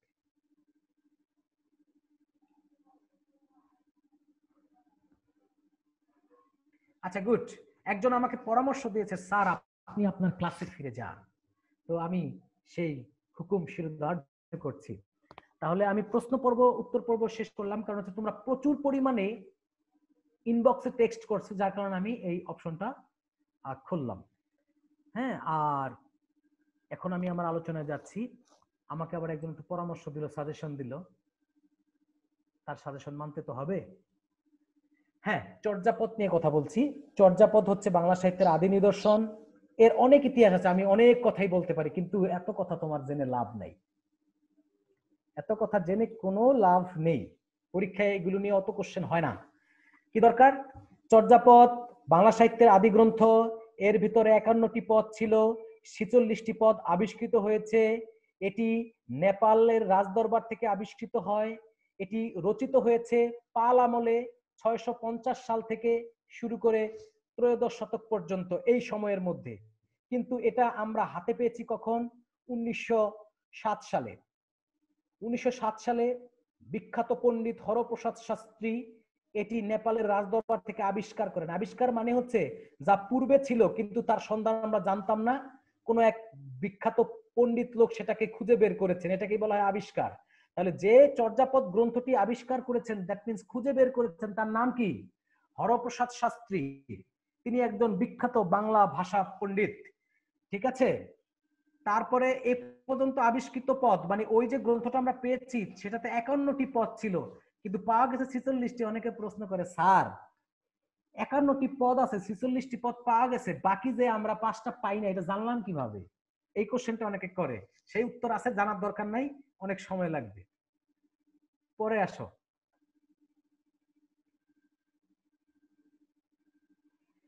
আচ্ছা, এখানে অনেক তথ্য আছে, এগুলো জানার দরকার নেই। এই অপশনটা 4 নম্বরে, চর্যাপদের মোট রচয়িতা কতজন? 24 জন। আমরা জানি এটা একটা সংকলিত গ্রন্থ, অনেকেই লিখেছেন এর ভিতরে 24 জন। তার মধ্যে প্রথমে যিনি লিখেছেন তার নাম হচ্ছে লুইপা, আদি কবিকে লুইপা। এরকম 24 জন লোক আছে, প্রত্যেকের নামের শেষে পা আছে, লুইপা, কুকুরিপা, কানহপা। ঠিক আছে, এরকম অনেক নাম আছে, জলন্ধরি পা। তো আমাদের এত নাম দরকার নাই, 3টা নাম আমরা জানবো। 1 নম্বরে যে প্রথম কবির নাম হচ্ছে, ওই বইয়ের প্রথম কবিতা যার, তার নাম হচ্ছে লুইপা। তার কবিতাটা আমি একটু পড়ে শোনাই। কা আ তরুবর পাঞ্চবিডালো চঞ্চল চিয়ে পৈঠা কালো। তারপরে আরেকজন কবির নাম আমাদের দরকার, সেটা হচ্ছে কানহপা। কেন দরকার? তিনি সবচেয়ে বেশি কবিতা লিখেছেন। কয়টি? 13টি। তারপরে আরেকজনের নাম জানবো, দ্বিতীয় কে সবচেয়ে বেশি কবিতা লিখছে? ভুসুকুপা। কয়টি? 8টি লিখেছেন। এই হচ্ছে মোটামুটি তথ্য। কোথা থেকে আবিষ্কৃত হয়? নেপালের রাজদরবার থেকে। প্রথম কবির নাম কি? লুইপা। দেখেছো, কানহপা 13টি লিখেছেন। এবার একটা প্রশ্ন খুবই জরুরি, এটা পরীক্ষায় আসে, বিসিএস তো আসে। সেটা হচ্ছে চর্যাপদে যেই কবিতাগুলো আছে সেই কবিতাগুলো কোন ছন্দে রচিত? আমরা জানি কবিতার ক্ষেত্রে ছন্দ আছে, স্বরবৃত্ত, মাত্রাবৃত্ত, অক্ষরবৃত্ত, হ্যাঁ, মুক্ত কক্ষর বৃত্ত, গদ্য ছন্দ, নানান ছন্দ আছে। তো চর্যাপদের ছন্দ হচ্ছে কি মাত্রাবৃত্ত ছন্দ। খুবই ইম্পর্টেন্ট, মনে রাখতে হবে, এটা পরীক্ষা আসে। এই মিয়া, তোমরা মত মুতলে এত পেঁচাল পাইরো না তো। মত নিয়ে কোনো কথার যাওয়ার দরকার নেই। বিতর্কিত কোশ্চেন ঢাকা বিশ্ববিদ্যালয়ে কম আসে, ঠিক আছে। চর্যাপদের পদকর্তা 24 জন, এটা মীমাংসিত তথ্য। সুতরাং এটা নিয়ে 23 খেলাখেলির দরকার নেই। বিভিন্ন বইতে টইতে লেখা আছে, ওগুলো ভুলভাল থাকে। আমার সরাসরি স্টেটমেন্ট, আমি তোমার সঙ্গে লাইভে ক্লাস নিচ্ছি। চর্যাপদের পদকর্তা বা কবির সংখ্যা 24। There is no any confusion, okay. 24 জন পদকর্তা আছে এবং চর্যাপদের পদ সংখ্যা 51টি। আবিষ্কৃত হয়েছে 46টি বা 46.5টি অনেকের মতে। তো 46টি অপশনে পরীক্ষায় থাকবে। দেখো, কা তরুবর পাঞ্চবি ডালো, এই প্রথম পদটির রচয়িতা কে? লুইপা। আচ্ছা প্রিয় শিক্ষার্থী, আমরা চর্যাপদ সম্পর্কে অনেক তথ্যই জানলাম, এর বেশি জানার দরকার নেই, কেননা জানলে অনেক জানা যাবে, কিন্তু এগুলো আসলে এত দরকার না। কমার্সের ছেলেমেয়েরা অল্প জানলেই চলবে। যা তথ্য দেওয়া আছে লেকচার শিটে, এটা তোমাদের ডি ইউনিট এবং বি ইউনিটের জন্য জানতেই হবে, এটা বাদ দেওয়া যাবে না। প্রিয় শিক্ষার্থী, আমরা চলে আসলাম মধ্যযুগে। মধ্যযুগের সময়সীমা 1201 থেকে 1800, অনেক বড় একটা সময়, এবং এই সময়ে কিন্তু অনেক লেখালেখি হয়েছে। প্রাচীন যুগে মাত্র একটা গ্রন্থ, তাই আমরা চর্যাপদ জানা মানি প্রাচীন যুগ শেষ, কিন্তু মধ্যযুগে অনেক কিছু। কি কি আছে? শ্রীকৃষ্ণ কীর্তন নামে একটি গ্রন্থ আছে, এর রচয়িতার নাম বরুচণ্ডী দাস, তার প্রকৃত নাম অনন্ত। এই হলো তথ্য। পরীক্ষা প্রশ্ন আসবে কিভাবে, মধ্যযুগের আদি নিদর্শন কোনটি, রচয়িতাকে। শ্রীকৃষ্ণ কীর্তন কি কি বিষয়ে লেখা হয়েছে? রাধাকৃষ্ণের প্রেম বিষয়ক কাব্য, এর চরিত্র হচ্ছে রাধাকৃষ্ণ বড়াই, এটা পরীক্ষায় আসে। কানহোপার কোন দেশের স্যার? কানহোপা কোন দেশের? বাংলা সাহিত্যের ইতিহাস পড়তেছি, প্রাচীন যুগ। তো এখন কানহোপা কোন দেশের? তখন তো আর দেশ ছিল না, তখন ছিল রাজ্য। তখন তো ছিল রাজ্য, আর সেই রাজ্যটার নাম হচ্ছে পাল আমল।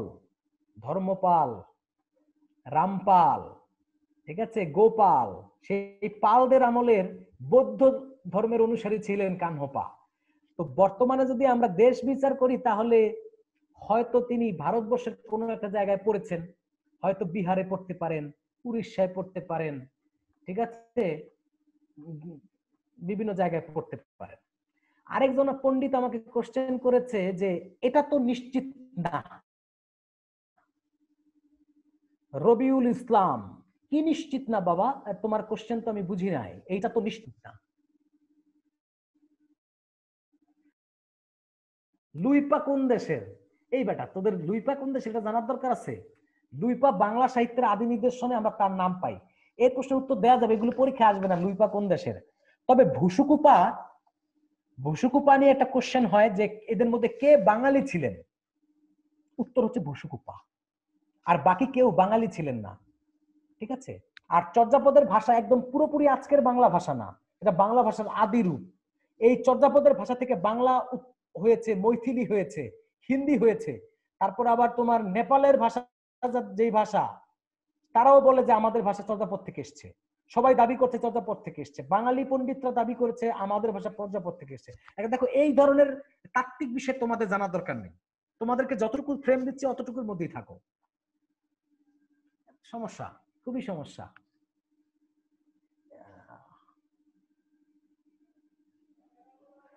দেখো, আমরা প্রশ্ন পদ্ধতি নিয়ে কথা বলেছি। চট্টগ্রাম বিশ্ববিদ্যালয় সহ অন্যান্য বিশ্ববিদ্যালয়ে প্রথমে যেমনই থাক, পরে কিন্তু ঢাকা বিশ্ববিদ্যালয়ের মতো 100 মার্কের এমসিকিউ নিত, ইভেন জাহাঙ্গীরনগর বিশ্ববিদ্যালয়েও, ঠিক আছে।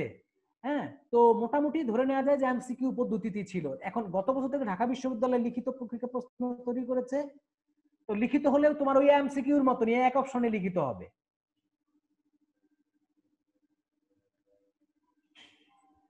আচ্ছা, তোমাদের কথা অনুযায়ী তো ক্লাস আমি নেব না, কারণ লুইপার কবিতাটার বাংলা অনুবাদ করে শোনান, এগুলো দিয়ে ক্লাস হবে না।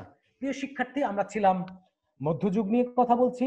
তো মধ্যযুগের প্রথম নিদর্শন হচ্ছে শ্রীকৃষ্ণ কীর্তন, এটি রাধাকৃষ্ণের বিষয়ক একটি প্রেম কাব্য। এর রচয়িতা হচ্ছে বরুচণ্ডী দাস, তার প্রকৃত নাম হচ্ছে অনন্ত। এটি রচিত হয় মধ্যযুগে। এটা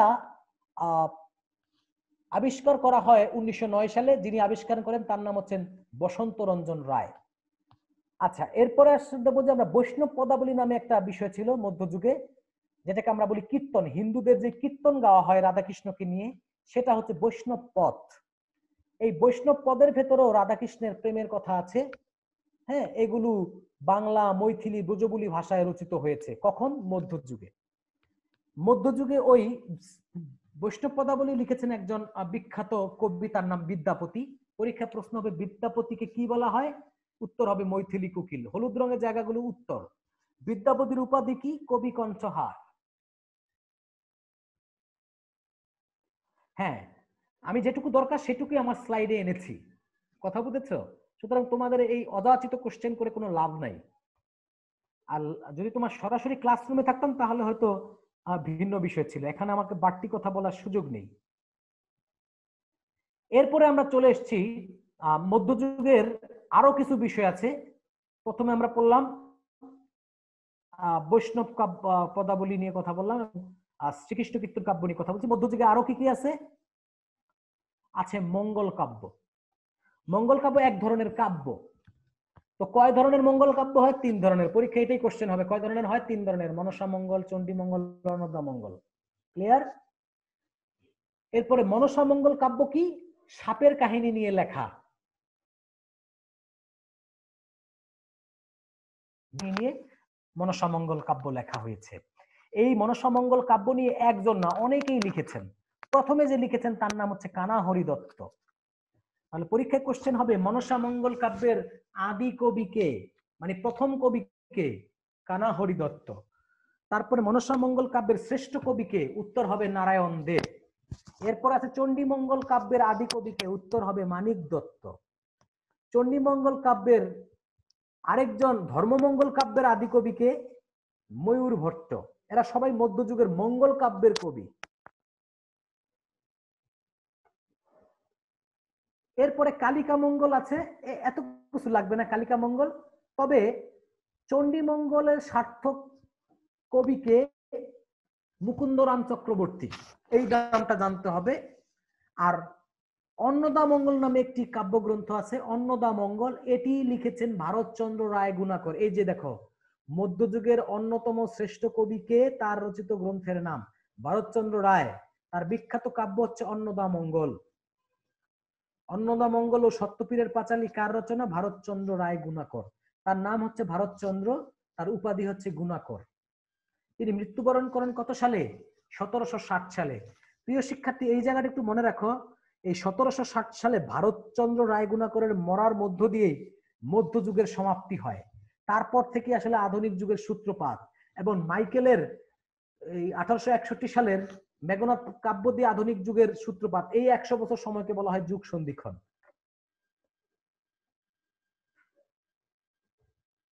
এরপরে আসো আরাকান রাজসভায় বাংলা সাহিত্য। এটাও মধ্যযুগের একটি অংশ। আরাকান রাজসভা মানে হলো বর্তমানে যারা রোহিঙ্গাদের কথা তোমরা শোনো, তাই না? রোহিঙ্গা এই রোহিঙ্গারা আসছে কোত্থেকে? রাখাইন থেকে, মানে ওই মিয়ানমার থেকে। মিয়ানমারের ওই অংশটা, রাখাইনের ওই জায়গাটাকে একসময় বলা হতো আরাকান। কি বলা হতো? আরাকান। ওইখানে যে রাজ্য ছিল আরাকান রাজ্য, ওই রাজ্যে রাজার অধীনে কিছু কবিরা সাহিত্য রচনা করেছেন মধ্যযুগে। তাই ওই জায়গায় যে সাহিত্য রচিত হয়েছে তাকে বলা হয় আরাকান রাজসভার সাহিত্য। এর আরেকটা নাম আছে রোসাঙ্গ সাহিত্য। কি নাম? রোসাঙ্গ সাহিত্য। শূন্য পুরাণ মধ্যযুগের। শূন্য পুরাণ নিয়ে কোশ্চেন করেছে। শূন্য পুরাণ মধ্যযুগের। আর নিরঞ্জনের রুষা মধ্যযুগের। এগুলো হলাইদ মিশ্র লিখেছেন। মধ্যযুগের যত তথ্য শীটে আছে এর সব লাগবে না, এত লাগবে না, কমার্সের জন্য এত লাগবে না। লেকচার শীট পাবে কিভাবে? এজন্য তুমি ব্যাকবোনের সঙ্গে যোগাযোগ করবে। তোমরা যারা হ্যান্ড রাইজ করছো তারা, আমি সুযোগ দিব তখন প্রশ্নটা মনে করে আমাকে বলো। হ্যাঁ, এরপরে আমরা চলে যাচ্ছি রোসাঙ্গ রাজসভায়। সেখানে আমরা দেখবো কিছু রোমান্টিক প্রণয় উপাখ্যান লিখিত হয়েছে। একজনের নাম হচ্ছে দৌলতুজির বাহারাম খা। তিনি কি লিখেছেন? বিখ্যাত কাব্য মধ্যযুগে লাইলি মজনু। কে লিখেছেন? দৌলত উজির বাহারাম খা। তারপরে দৌলত উজির আরেকটি দৌলত কাজী নামে, দৌলত উজির বাহারাম খা একজন, আবার দৌলত কাজী কিন্তু আরেকজন। তিনি লিখেছেন সতী ময়না ও লোরচন্দ্রানী।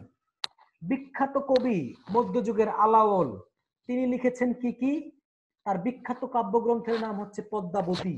এছাড়াও তিনি তোহফা, সিকান্দার নামা, সপ্তপয়কর, সয়ফুল মুলক বদিউজ্জামান নামে বিভিন্ন কাব্য লিখেছেন। আলাওলের নামটা মধ্যযুগে খুবই খুবই ইম্পর্টেন্ট।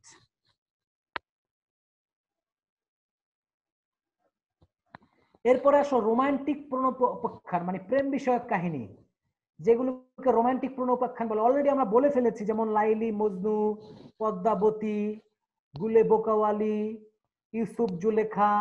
ইউসুফ জুলেখা, ঠিক আছে, এটা বিখ্যাত একটি লেখা। লাইলি মজনু এটা, ঠিক আছে। তো ইউসুফ জুলেখা কে লিখেছে? তোমার শাহ মোহাম্মদ সাগির, ঠিক আছে, তার রচিত গ্রন্থ আছে ইউসুফ জুলেখা। তিনি অনেক পুঁথিও লিখেছেন। তারপরে বাহারাম খা, দৌলত উজির বাহারাম খান, তিনি লিখেছেন লাইলি মজনু। মধুমালতী লিখেছেন আর যে তার নাম হচ্ছে মোহাম্মদ কবির। প্রশ্ন হচ্ছে যে এত তথ্য কিন্তু কমার্সের জন্য খুবই ইম্পর্টেন্ট না, দু একটা ইম্পর্টেন্ট, কিন্তু বেশিরভাগ তথ্য পড়তে হবে ডি ইউনিট অথবা বি ইউনিটের জন্য। পুঁথি সাহিত্য, পুঁথি তো চেনো নাকি? মধ্যযুগে এক ধরনের সাহিত্য ছিল যেটা মানুষ উঠোনে বসে, ঘরে বসে কিংবা কোনো গাছের নিচে বসে তারা বিনোদন লাভ করার জন্য এই পুঁথি সাহিত্য পাঠ করত। একজনের সুরে সুরে পাঠ করত আর সবাই শুনতো। এই পুঁথি সাহিত্য ছিল। সেই পুঁথি সাহিত্যের ক্ষেত্রে কয়েকটা নাম আমাদেরকে জানতে হবে, এত তথ্য না জানলেও চলবে। বিখ্যাত একজন পুঁথি রচয়িতা ছিলেন ফকির গরিবুল্লাহ, আরেকজনের নাম হচ্ছে আমির হামজা, আরেকজনের নাম হচ্ছে সৈয়দ হামজা। এই দুইজন হামজা আর ফকির গরিবুল্লাহ, এই তিনটা নাম আমাদেরকে মনে রাখতে হবে। লোকসাহিত্য, লোকসাহিত্য মানে হচ্ছে আমরা জানি ছড়া, ধাঁধা, তারপর বিভিন্ন গীতিকা, এগুলোকে লোকসাহিত্য বলা হয়। মানে যেগুলা কে লিখছে তা আমরা জানি না, মানুষের মুখে মুখে প্রচলিত এবং অনেক দিন আগে থেকে, তাকেই বলা হচ্ছে লোকসাহিত্য। লোকসাহিত্যের ক্ষেত্রে একজন গবেষক আছে বাংলাদেশে, তার নাম আশরাফ সিদ্দিকী। আরেকজনের নাম হচ্ছে মজাহার, আরেকজনের নাম হচ্ছে ওয়াকিল আহমেদ। তো আমরা আশরাফ সিদ্দিকীর নামটা একটু জানবো। লোকসাহিত্যের প্রাচীনতম মানে সবচেয়ে পুরনো উপাদান কি কি? ছড়া ও ধাঁধা।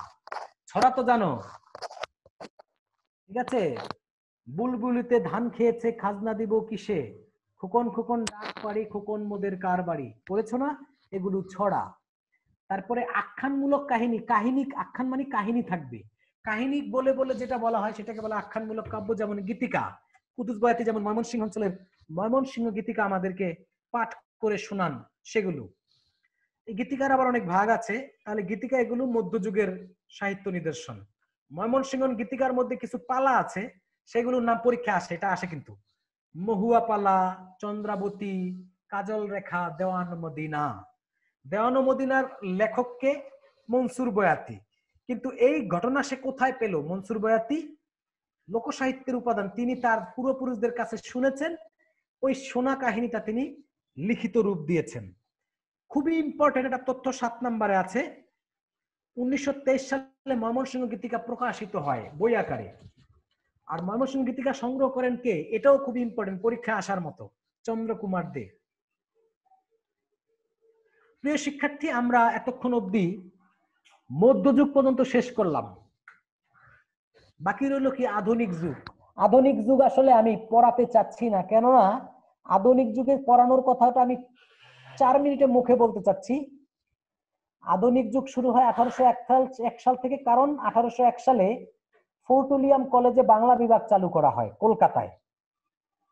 আবার বলছি, 1801 সালে ফোর্ট উইলিয়াম কলেজে বাংলা বিভাগ চালু করা হয়। তখন উইলিয়াম ক্যারি নামে একজন ভদ্রলোক ছিলেন, ইংরেজ, তিনি ওই বিভাগের অধ্যক্ষ ছিলেন। তারপরে ওখানে বাংলা অনেক শিক্ষক ছিলেন, তারিণীচরণ মুন্সী, তারপরে রামরাম বসু, মৃত্যুঞ্জয় বিদ্যালঙ্কার, তারপরে তোমার এর পরবর্তী সময়ে রাজা রামমোহন রায়, অক্ষয় কুমার দত্ত, তারপরে দেবেন্দ্রনাথ ঠাকুর, তারপরে তোমার বঙ্কিমচন্দ্র চট্টোপাধ্যায়, এরা আমরা এদের নাম পাবো। এরা আধুনিক যুগ শুরু করেছেন। তারপরে প্যারীচাঁদ মিত্রের আলালের ঘরে দুলাল, তারপরে উপন্যাসের ক্ষেত্রে আমরা পাবো। নাটক, উপন্যাস, গল্প এটা আধুনিক যুগের সাহিত্য। এটা আগে ছিল না, আগে ছিল শুধু কবিতা। তো আমরা উপন্যাসের ইতিহাসে পাবো আলালের ঘরে দুলাল, প্যারীচাঁদ মিত্র যাকে বলা হয় টেকচাঁদ ঠাকুর। তারপরে পাবো নাটকের ক্ষেত্রে পাবো তারিণীচরণ মুর্শি, তারপরে তার লেখা বিখ্যাত পরবর্তীতে ভদ্রার্জুন নাটককে পাবো। তারপরে সার্থক নাটক হিসেবে পাবো কৃষ্ণকুমারী নাটক মাইকেল মধুসূদন দত্তের, সার্থক উপন্যাস হিসেবে পাবো দুর্গেশ নন্দিনী বঙ্কিমচন্দ্রের, সার্থক গল্প হিসেবে পাবো বিদ্যাসাগরের বিভিন্ন গল্প। এই নিয়েই আধুনিক যুগ শুরু। এর পরবর্তী সময়ে রবীন্দ্রনাথ, নজরুল, শরৎচন্দ্র চট্টোপাধ্যায়, বিহারীলাল, তারপরে হচ্ছে তোমার মাইকেল মধুসূদন দত্ত, তারপরে তোমার পঞ্চপাণ্ডব, তোমাদের জীবনানন্দ দাশ, অমিয়ভূষণ চক্রবর্তী, তারপরে তোমার কি বলে সুধীন্দ্রনাথ দত্ত, বুদ্ধদেব বসু, হ্যাঁ, তারপরে হচ্ছে তোমার জীবনানন্দ দাশ, বিষ্ণু দে, তারপরে উপন্যাসের ক্ষেত্রে বিভূতিভূষণ বন্দ্যোপাধ্যায়, মানিক বন্দ্যোপাধ্যায়, তারাশঙ্কর বন্দ্যোপাধ্যায়। এর পরবর্তী সময়ে আরো অনেক জগদীশ গুপ্ত, নানান লেখকরা আধুনিক যুগের সাহিত্যকে সমৃদ্ধ করেছেন। তোমাদের জাস্ট বিশ্ববিদ্যালয়ের পরীক্ষায় আধুনিক যুগ পর্যন্ত যদি আসি তাহলে আলাউদ্দিন আল আজাদ, শওকত ওসমান, শওকত আলী, তারপরে তোমার হাসান আল আজিজ, ঠিক আছে, তারপরে তোমার শহীদুল্লাহ কায়সার, জহির রেহান, হাসান হাফিজুর রহমান, নানান কবি, সাহিত্যিক, নাট্যকার অনেক আছেন।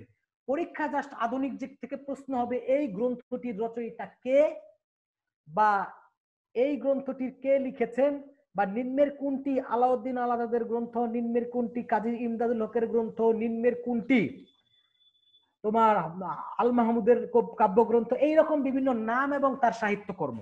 আমি কি বুঝাতে পেরেছি? যে কোনো কবি সাহিত্যিকের নাম এবং তার সাহিত্যকর্ম, এটা কি গল্প না কবিতা না উপন্যাস না নাটক না প্রবন্ধ, এই নিয়ে আধুনিক যুগ। তাই এটা বোঝানোর কিছু নাই, জাস্ট তুমি তোমার লেকচার শিটে গিয়ে সেই প্রাচীন মধ্যযুগের শুরু থেকে শুরু করে আজকে পর্যন্ত যত গ্রন্থ রচয়িতার নাম আছে এটা পড়বা। যে যত বেশি পড়বা সে তত বেশি জানবে। প্রিয় শিক্ষার্থী, আজকের সাহিত্যের ইতিহাস অংশটুকু আমি এখানেই শেষ করব। এটা খুবই নিরস একটা টপিক, এখানে ব্যাকরণের মতো কারিশমা দেখানোর সুযোগ নেই। যদি ব্যাকরণ পড়াতাম তাহলে আমি কারিশমা দেখাতে পারতাম। তারপরেও আমি ছোট্ট করে এই ইতিহাসটুকু তোমাদের সামনে উপস্থাপন করলাম। এরপরে আমি আসলে সাহিত্য অংশ নিয়ে কথা বলবো প্রথম পত্রের। তোমাদের যদি কোনো কোশ্চেন থাকে সেটা রেডি করো, আমি একটু বিরতিতে যাব 4-5 মিনিটের জন্য। ততক্ষণ অবধি তোমরা বিভিন্ন কোশ্চেন থাকলে রেডি করো। সুপ্রিয় শিক্ষার্থী, আবারও তোমাদেরকে স্বাগত জানাচ্ছি অনলাইন ক্লাসে। আসলে বিশ্ববিদ্যালয়ে ভর্তি পরীক্ষার ক্ষেত্রে তোমরা এইচএসসি তে যা পড়েছো সেটারই জাস্ট পুনরাবৃত্তি। এই জন্য যার বেসিক ভালো থাকে, যে আগে ভালো করে ডিটেলস পড়াশোনা করেছে, সে এই বিষয়ে ভালো করবে, এটাই স্বাভাবিক। জাস্ট আমরা তোমাকে কি পড়তে হবে কি পড়তে হবে না সেটা তোমাকে দিক নির্দেশনা দিয়ে জানিয়ে দেব। আর কোনো কনসেপ্টে তোমার যদি পরিচ্ছন্ন ধারণা না থাকে সেই ব্যাপারে তোমাকে নির্ভরযোগ্য তথ্য আমরা তোমাকে প্রদান করব। এই হচ্ছে একজন টিচারের কাজ। এখন আমরা ব্যাকরণ অংশটা খুবই ইম্পর্টেন্ট, কারণ এটা খুব সবাই কম বেশি দুর্বল। সবচেয়ে বড় কথা হচ্ছে বাংলাদেশে ভালো ব্যাকরণ পড়ানোর মতো লোকেরও খুব অভাব। বিশেষ করে এইচএসসি এসএসসি পর্যায়ে তো নেই, ইভেন আমাদের ঢাকায়ও এই বিশ্ববিদ্যালয় পর্যায়েও বাংলা ব্যাকরণে ভালো পারঙ্গম ব্যক্তির সংখ্যা খুবই কম। এটা একটা কারণ। আর সাহিত্য অংশ মোটামুটি তোমরা অভ্যস্ত আছো, কেননা সৃজনশীল পদ্ধতিতে তোমরা এমসিকিউ 30টা মার্ক উত্তর করে এসছো, এটা তোমরা জানো যে বঙ্কিমচন্দ্রের বিড়াল লেখা থেকে প্রবন্ধ থেকে কি কি কোশ্চেন হতে পারে।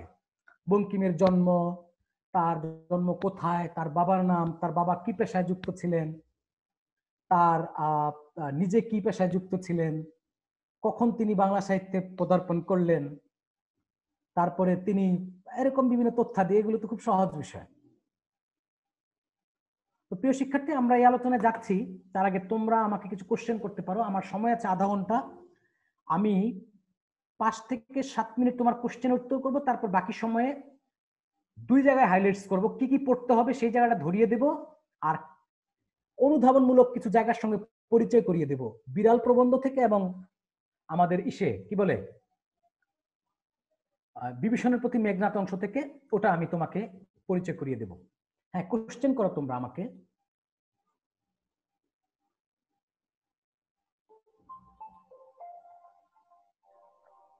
হ্যাঁ, কারো কোনো প্রশ্ন? আসসালামু আলাইকুম। ওয়ালাইকুম আসসালাম। বাংলা একাডেমিক সম্পর্কিত কোনো কোশ্চেন আসতে পারে?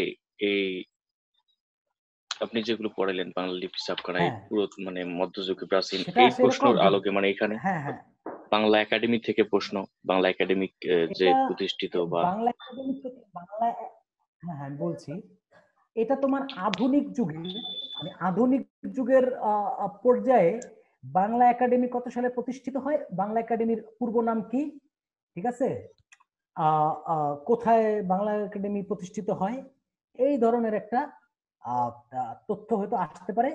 তবে সেটা আসলে যদি বাংলা একাডেমি নিয়ে কোনো কোশ্চেন হয়, সেটা আসলে সাহিত্য অংশের মধ্যে পড়ে না, সেটা পড়ে যাবে সাধারণ জ্ঞানে, প্রতিষ্ঠান হিসেবে সাধারণ জ্ঞানের অন্তর্ভুক্ত হয়ে যাবে। তবে বাংলা একাডেমি আমাদের জন্য জরুরি, কেন বলতো? বাংলা একাডেমি প্রণীত আধুনিক বাংলা বানান, বাংলা একাডেমি প্রণীত আধুনিক প্রমিত বাংলা বানান, এই নিয়ম আমরা এসএসসি তে পড়েছি। সুতরাং বাংলা একাডেমি প্রমিত বাংলা বানানের নিয়ম থেকে একটা না একাধিক কোশ্চেন আসবে, বানানের নিয়ম আসবে, উচ্চারণ থেকে কোশ্চেন আসতে পারে, শুদ্ধিকরণ থেকে কোশ্চেন আসতে পারে, যা বাংলা একাডেমি প্রমিত বাংলা বানান টপিক থেকে আসবে।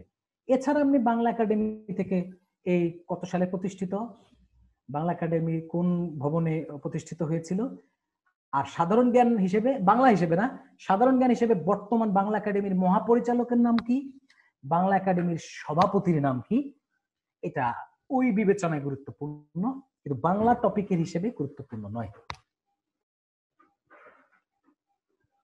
এবার আসো, কারো কোনো কোশ্চেন? স্যার আরেকটা কোশ্চেন ছিল। হ্যাঁ, 2019-20 সেশনে ইসলামী বিশ্ববিদ্যালয়ের অধীনে ইউনিট একটা কোশ্চেন আসছিল যে রাখো তোমার কুড়েমি, এবার যেতেই হবে, তৈরি হও। আবার বলো কি? 2019-20 সেশনে, ওটা লাগবে না, প্রশ্নটা বলো। আচ্ছা, 2019-20 সেশনের ইসলামী বিশ্ববিদ্যালয়ে যে কোশ্চেন করা হয়েছিল, রাখো তোমার কুড়েমি, এবার যেতেই হবে, তৈরি হও, এইখানে অংশটুকু কোন গল্প থেকে নেওয়া হয়েছে? পণ্ডিত সাহেব গল্প থেকে নেওয়া হয়েছে, এটা অ্যান্সারটা দেয়া আছে অবশ্য। তো আমি এটা বুঝবো কিভাবে, কোথা থেকে প্রশ্ন করবে? এই অন্যান্য বিশ্ববিদ্যালয় এই যে আচ্ছা, তোমার মানে পাঠ্য বইয়ের বাইরেও কোশ্চেন করছে হ্যাঁ হ্যাঁ সেগুলো। এখন তুমি একটা ভালো কোশ্চেন করেছো, আমি তোমার প্রশ্নের উত্তর দিচ্ছি।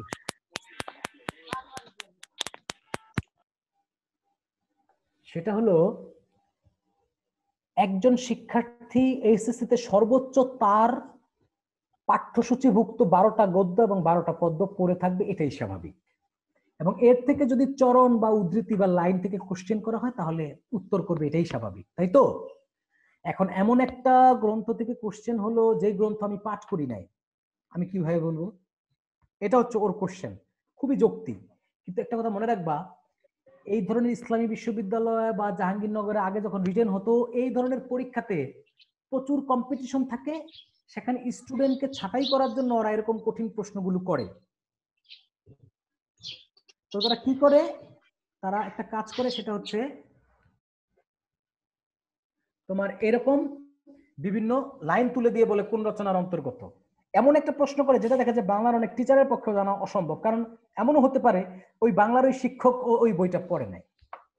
একজন বাংলা শিক্ষক মানে যে সে তামাম বই পড়বে বাংলা সাহিত্যে, এটা কি আদৌ সম্ভব? না।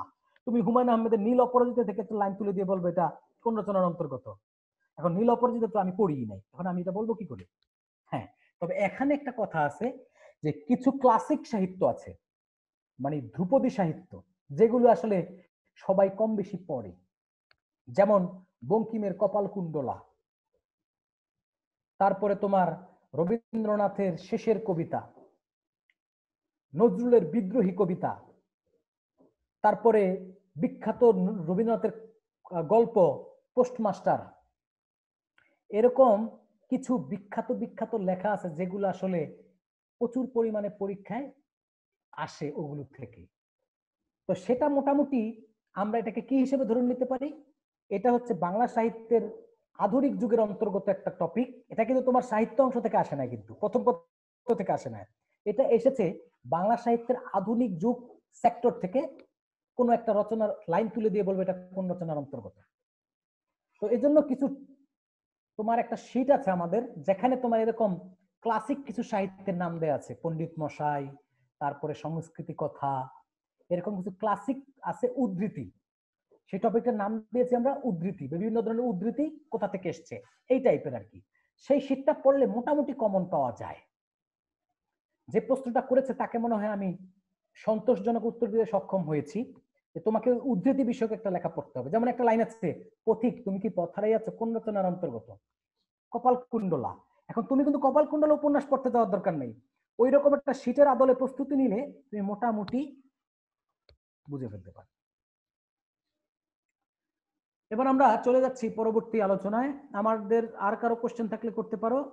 5 মিনিটের মধ্যে কোশ্চেন শেষ করতে হবে, কারণ আমি আবার অন্য টপিকে চলে যাব। ভাইয়া আমি কমার্সে সি ইউনিটের। আচ্ছা, আপনি তো বলেছেন মানে আমাদের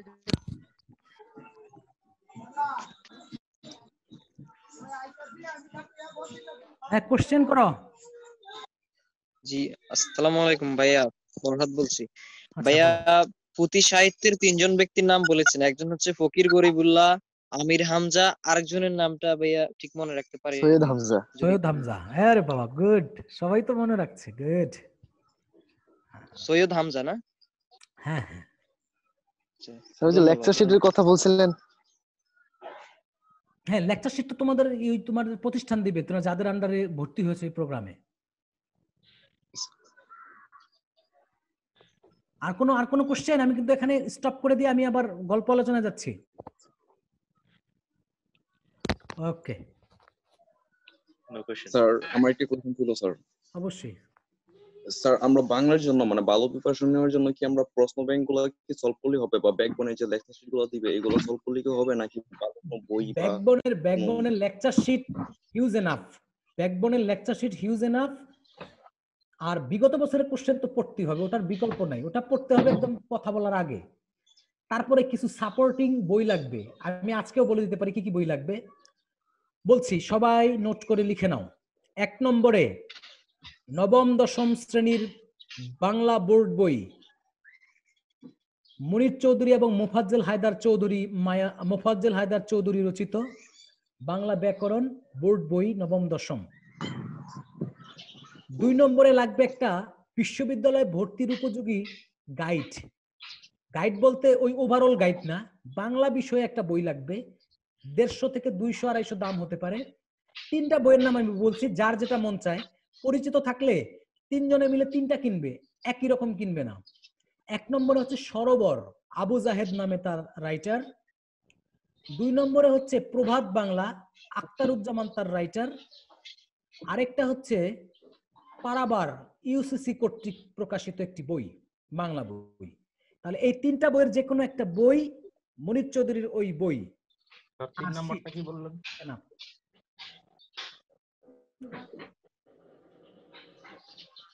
মনে রাখবো, এই 3টা বই কিনতে বেশি টাকা লাগবে না। বোর্ড বইটা কিনতে লাগবে 50-60 টাকা, আর ওই ইয়েটা কিনতে তোমার কি বলে ওই 100-250 টাকা লাগবে, হচ্ছে ওই যেটা বিশ্ববিদ্যালয়ে ভর্তির একটা বাংলা বই। ঠিক আছে, এটা আর কি 3টা নাম বলেছে, যে 3টা থেকে যে কোনো একটা কিনবে আর কি। লাস্টেরটা যেন কি বললেন? বাংলা ফার্স্ট পার্ট বই তো আছেই।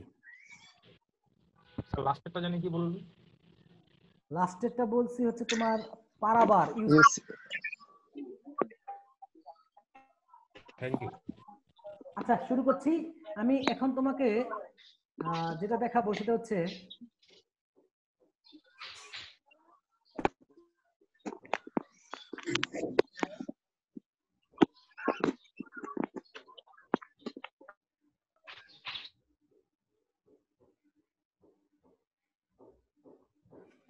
সুপ্রিয় সুপ্রিয় শিক্ষার্থী, বাংলা ফার্স্ট পার্ট নিয়ে আমি কিছু কথা বলছি, তবে বেশিক্ষণ কথা বলবো না, কারণ হচ্ছে এটা তুমি জানো অলরেডি। আমি বাংলা প্রথম পত্র নিয়ে ক্লাসে বেশি সময় কাটাই না, কারণ হচ্ছে বাংলা প্রথম পার্ট তোমরা ভালো পারো। আমি ব্যাকরণ নিয়ে সময় কাটাই, আমাকে যারা চিনে জানে তারা জানে আমি ব্যাকরণ পড়াই। অন্যান্য শিক্ষকরা ফার্স্ট পার্ট নিয়ে বকবক করে, ব্যাকরণটা স্কিপ করে, আর আমি ব্যাকরণটা বেশি পড়াই, কারণ সাহিত্য এটা আমি যথেষ্ট জানি, সাহিত্য ইনফরমেটিভ, এটা বইতে তথ্য দেওয়া আছে, তুমি খালি পড়লেই হবে। যেমন কিভাবে কি পড়তে হবে আমি তার একটু নমুনা দেখাচ্ছি। আজকে একটু ডিটেলস বলছি, পরবর্তী সময় তোমরা এটা মিলিয়ে নিবে। দেখতে পাচ্ছি আমরা এখানে, দেখো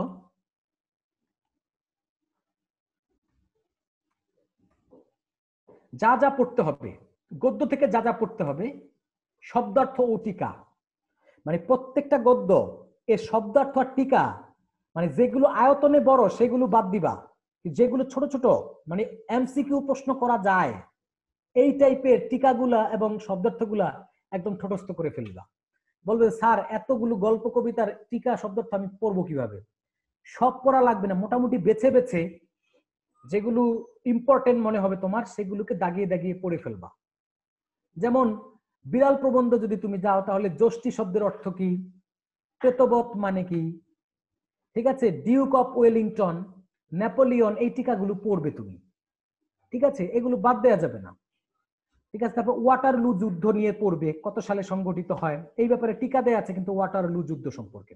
আমাকে সবাই তো শুনতে পাচ্ছ না? আমি কিন্তু আজকে ডিটেলস করে বলবো, পরবর্তী সময়ে তো এরকম আর বলা হবে না। তাহলে শব্দার্থ টিকা এটা মিস করা যাবে না। 2 নম্বর, সরি 1 নম্বরটা বাদ গেছে। 1 নম্বর হচ্ছে লেখক ও কবি পরিচিতি, যেটা তোমরা জানো শুরুতেই থাকে লেখক এবং কবি পরিচিতি। এটা একদম জন্ম মৃত্যু টিত্যু। তোমরা অনেকে ভাবো স্যার এত সাল আমি মুখস্থ করবো কেমনে? সাল নিয়ে ভাবতে হবে না, সাল নিয়ে পরীক্ষায় কোশ্চেন হবে বাংলায় একটা, সুতরাং সাল নিয়ে তোমার মাথা গরম করার কিছু নেই। কিছু কিছু কবি সাহিত্যিকদের সাল তাহলে একটু মনে রাখবা, যদি কমন পড়লে পড়বো, না পড়লে নাই, টেনশন করা যাবে না। বুঝাতে পেরেছি? সাল নিয়ে সর্বোচ্চ 1 থেকে 2টা কোশ্চেন হবে, তো সাল নিয়ে তো মাথা গরম করার কি আছে। 3 নম্বরে থাকবে উৎস ও পাঠ পরিচিতি। আমরা জানি প্রত্যেকটা গদ্য এবং পদ্য কোত্থেকে নেওয়া হয়েছে, কোন রচনা থেকে অন্তর্ভুক্ত, সেই ব্যাপারে পাঠ পরিচিতিতে শুরুতে একটা ইয়ে থাকে। আর কি থাকে? কোন পত্রিকায় প্রথম প্রকাশিত হয়েছে, এই তথ্যটা দেয়া থাকে। যেমন অপরিচিতা গল্পটি তোমার কার্তিক সংখ্যায় প্রকাশিত হয় কোন পত্রিকায়? সবুজপত্র পত্রিকায়। তাহলে সবুজপত্র পত্রিকায় প্রকাশিত হয়, এটাও পরীক্ষা আসতে পারে। কোন সংখ্যায় প্রকাশিত হয়? কার্তিক সংখ্যায় প্রকাশিত হয়। সবুজপত্র পত্রিকা সম্পাদনা করেন কে? প্রমোদ চৌধুরী। তারপরে অপরিচিতা গল্পটি কোন প্রথমে কোথায় সংকলিত হয়েছে? গল্প সপ্তকে। শেষ পর্যন্ত কোথায় সংকলিত হয়েছে? গল্পগুচ্ছে। এরকম তথ্য তোমাকে জানতে হবে। তারপরে পাঠ পরিচিতিতে কিছু তথ্য দেয়া আছে, এই গল্পটা বা এই কবিতাটা কি বিষয়ে লেখা হয়েছে, কি কি বিষয়ের মধ্যে উঠে এসেছে, এই তথ্য তুমি সেখানে পাবা, ওটা তোমাকে পড়তে হবে। আচ্ছা, এরপরে আসো গদ্যর ক্ষেত্রে তথ্য মানে বুঝছো, যেমন বিভিন্ন ইনফরমেশন, যেমন তোমার অপরিচিতা গল্পে অনুপমের পিস্তত ভাইয়ের নাম কি? বিনু দাদা। অনুপমের বন্ধুর নাম কি? হরিশ। হরিশ কি করতে ভালোবাসে? আসর জমাতে ভালোবাসে, গল্প বলা এসে গল্প বলতে ভালোবাসে, ঠিক আছে, আসর জমাতে অদ্বিতীয়।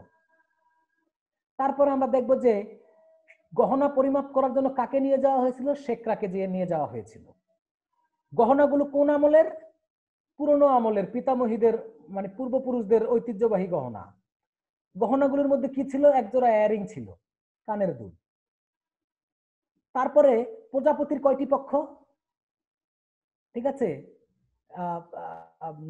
এরকম তোমার প্রশ্ন হবে তথ্যভিত্তিক, যেটাকে বলা হয় ইনফরমেশন। তারপরে কল্যাণী সম্পর্কে জানতে চাওয়া হবে যে কল্যাণীর বাবার নাম কি? শম্ভুনাথ সেন। শম্ভুনাথ সেন কোন পেশায় ছিলেন? তিনি একজন ডাক্তার ছিলেন। তিনি কোথায় বাস করেন? পশ্চিমে বসবাস করেন, কলকাতার বাইরে। এরকম বিভিন্ন ইনফরমেশন, এগুলো তুমি জানো, এগুলো নিয়ে তোমাকে কোশ্চেন করা হবে। তোমাকে প্রশ্ন করা হবে কল্যাণী যখন রেলগাড়িতে যাচ্ছিল তখন তার সঙ্গে কারা ছিল? ছোট ছোট কিছু কয়েকটি মেয়ে ছিল, বাচ্চা মেয়ে, ঠিক আছে। যখন অনুপম গাড়ি পাল্টে চলে যায় তখন স্টেশনে কিছু একটা ফেলে রেখে আসে, কি সেটা? ফটোগ্রাফ তুলিবার ক্যামেরা রাখি আসিলাম, সেই দিকে লক্ষ্যই করিলাম না, গ্রাহ্যই করিলাম না। কথা বুঝতে পেরেছো? এরকম ইনফরমেশন। তারপরে তোমাকে চরম দিয়ে কোশ্চেন করা হবে, সংলাপ দিয়ে বলা হবে ঠাট্টার সম্পর্কটাকে স্থায়ী করিবার ইচ্ছা আমার নাই। তোমাকে কোশ্চেন করা হবে যে এরকম যে সে বিষয়ে আমার সম্পূর্ণ অনধিকার কোন রচনার অন্তর্গত। তারপর কোশ্চেন করা হবে মন্দ নয় হে খাঁটি সোনা বটে কার উক্তি? উত্তর হবে বিনু দাদার উক্তি। এরকম প্রশ্ন করা হবে কেহ মরে বিল ছেচে কেহ খায় কই কোন রচনার অন্তর্গত? উত্তর হবে বিড়াল। প্রশ্ন করা হবে এরকম যে তোমার অনাহারে অর্ধারে মরিয়া যাওয়ার জন্য এই পৃথিবীতে কেহ আইসে নাই কোন রচনার অন্তর্গত? বিড়াল। ঠিক আছে, মার্জারি শব্দের অর্থ কি? বিড়াল। এরকম বিভিন্ন ইনফরমেটিভ কোশ্চেন করা হবে। তো এগুলো তো তুমি জানো। 5 নম্বর যেটা তোমাকে পড়তে হবে সেটা হচ্ছে অনুধাবন। এটা তোমার লিখিত অংশের জন্য ইম্পর্টেন্ট। এতক্ষণ যা বলছি উপরের গুলো সব কিন্তু এমসিকিউর জন্য, আর অনুধাবনমূলক জায়গার জন্য তোমার যেই জায়গাটা করতে হবে এটা। প্রিয় শিক্ষার্থী, এখন আমরা দেখাচ্ছি জ্ঞানমূলক। জ্ঞানমূলক তুমি যেটা পড়তা, যেটা আমরা ওই যে অলরেডি বলে ফেলছি, যে তথ্যগুলো এগুলো আসলে জ্ঞানমূলক। এক অপশনে উত্তর, এটা তোমাকে জানতে হবে। প্রিয় শিক্ষার্থী, আমরা এবার একটু নমুনা দেখি। আমি এখানে বেশি কিছু উপস্থাপন করিনি, কারণ তোমার লেকচারে তুমি সব পাবে, টিকা পাবে, বইয়ের মধ্যে টিকা দেয়া আছে, লেখক পরিচিতি দেয়া আছে, সব আছে। আমি একটু নমুনা দেখাচ্ছি। যেমন এই যে দেখো বঙ্কিমের জীবনী, এখান থেকে তুমি কি পড়বা? দেখো হলুদ রঙের যেই দাগগুলো দেয়া আছে এগুলো তোমার জন্য ইম্পর্টেন্ট। 1838-এ জন্ম, কাঁঠালপাড়া গ্রাম, যাদবচন্দ্র তার বাবার নাম, তার বাবা ডেপুটি কালেক্টর, তিনি প্রথম বিএ পরীক্ষায় উত্তীর্ণ প্রথম স্নাতকের মধ্যে একজন। পেশাগত জীবনে তিনি ম্যাজিস্ট্রেট, তিনি খুলনায় থাকার সময় ম্যাজিস্ট্রেট হিসেবে নীলকরদের অত্যাচার দমন করেছিলেন। এই জায়গাটা তোমার মনে রাখতে হবে। এখান থেকে কিন্তু আমি প্রায় 20টা কোশ্চেন করতে পারি। তারপরে দেখো বাংলা সাহিত্য চর্চায় অসাধারণ সাফল্য, এখানে কি মনে রাখবা? বঙ্গদর্শন পত্রিকার নামে একটি পত্রিকা সম্পাদনা করেন। সালটা এবং নামটা, এই যে এটা নাম এবং সাল। তারপরে তোমার তার গ্রন্থের সংখ্যা কতটি? 34টি, খুবই ইম্পর্টেন্ট। তারপরে তার উপন্যাস সংখ্যা, নাম দেয়া আছে, প্রত্যেকটা নামই ইম্পর্টেন্ট। কপালকুণ্ডলা, মৃণালিনী, বিষবৃক্ষ, কৃষ্ণকান্ত, নীল চন্দ্রশেখর। পরবর্তী অংশে তার একটি ইংরেজি উপন্যাস ইম্পর্টেন্ট। তার কিছু প্রবন্ধের বই, বিজ্ঞান রহস্য, লোকরহস্য, কমলাকান্তের দপ্তর, সাম্য, কৃষ্ণ চরিত্র ইত্যাদি ইত্যাদি।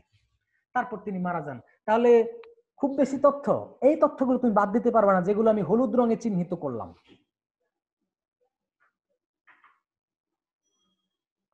এরপরে দেখো এখানে 14টি লাইন আছে, যেগুলো অনুধাবনমূলক ব্যাখ্যাযোগ্য লাইন, যেটাকে আমরা বলে থাকি যে কঠিন অংশের ব্যাখ্যা। ঠিক আছে, যেগুলো কঠিন অংশ। প্রথমে আছে কেহ মরে বিল ছেচে কেহ খায় কই। এটা কিন্তু তোমার অনুধাবনের মতো করে 2.5 মার্কের জন্য লিখতে হবে লিখিত পরীক্ষায়। এটা কিন্তু সবাই আমরা জানি। এটা জানতে হলে আগে ওই প্রবন্ধ পাঠ করা থাকতে হবে, এর বিকল্প নাই। আন্দাজে এটা লেখা যাবে না। উত্তর করবা তুমি 4-5 লাইনে। পরীক্ষায় উত্তর করবা কত লাইনে? 4-5 লাইনে, কারণ এর বেশি জায়গা দিবে না। নাম্বার হচ্ছে 2.5 বা 2। কেহ মরে বিল ছেচে কেহ খায় কই, এটি একটি প্রবাদ। এর অর্থ হচ্ছে একজন পরিশ্রম করবে, তার ফল ভোগ করবে আরেকজন। আলোচ্য উক্তিটি দিয়ে একজনের পরিশ্রমের ফলে প্রাপ্ত ফল আরেকজনের ভোগ করাকে বোঝানো হয়েছে। এটা হচ্ছে এর জ্ঞান। এখন ব্যাখ্যা করে বলবে যে প্রসন্ন মঙ্গলার দুধ দহন করে এনে কমলাকান্তের জন্য রেখেছিল, কিন্তু সেই দুধ মার্জারি খেয়ে ফেলেছে, পান করেছে দুধ, সেই দুগ্ধ পান করেছে। এবং এটা যখন কমলাকান্তের সঙ্গে তার কথোপকথন হয়, তখন কমলাকান্ত দিব্যকর্ণ প্রাপ্ত হয়ে বেলের সঙ্গে কথোপকথনে লিপ্ত হন। তিনি ছিলেন কি? তিনি ছিলেন নেশায় আসক্ত। যেহেতু তার জন্য রাখা দুগ্ধ মার্জারি পান করেছে, তাই কমলাকান্তকে সে আলোচ্য মন্তব্যটি করেছে যে তোমার জন্য রেখে দেয়া দুগ্ধ আমি খেয়ে ফেলেছি, একজনের পরিশ্রম করা ধন, কিন্তু আমি এসে ভোগ করে ফেললাম। এই ব্যাপারটি বোঝানোর জন্যই বিড়াল আলোচ্য মন্তব্যটি বিড়াল আলোর চুক্তিটি করেছে, কেহ মরে বিলছেছে, কেহ খায় কই। তোমরা মনুষ্য আমরা বিড়াল, প্রভেদ কি? আলোর চুক্তিটিতে বিড়ালের সমাজতান্ত্রিক মনোভাব ব্যক্ত হয়েছে, অথবা আলোর চুক্তিটিতে বিড়ালের অধিকার সচেতন বক্তব্য প্রকাশিত হয়েছে। তারপরে সে বলবে যে মানুষ এবং বিড়াল দুই প্রাণী, দুজনেরই বেঁচে থাকবার জন্য খাদ্যের প্রয়োজন আছে, কিন্তু আমরা মানুষরা যারাদের অনেক আছে তাদেরকে দিতে অভ্যস্ত, যারা অনিদ্রায় অনাহারে ঘুরে বেড়াচ্ছে তাদের জন্য আমরা খাবারের ব্যবস্থা করি না, অথচ দুজনেরই কিন্তু প্রাণ আছে আর সেই প্রাণ রক্ষা করতে হয়। তাই বিড়াল তার প্রাণ রক্ষার জন্য কারো যদি খাবার খেয়ে ফেলে আমরা তার জন্য তাকে মারতে উদ্যত হই। তখন বিড়াল বলে যে তোমার আমার মধ্যে তো পার্থক্য নেই, তোমারও ক্ষুধার জ্বালা আছে, আমারও আছে, তুমি খেলে দোষ নেই, কিন্তু আমি খেলে তো আমাকে মারতে আসো কেন? তোমার আমার মধ্যে কি পার্থক্য? আমরা তো একই, দুজনেরই জীবন আছে আর সেই জীবনকে বাঁচিয়ে তুলতে হবে।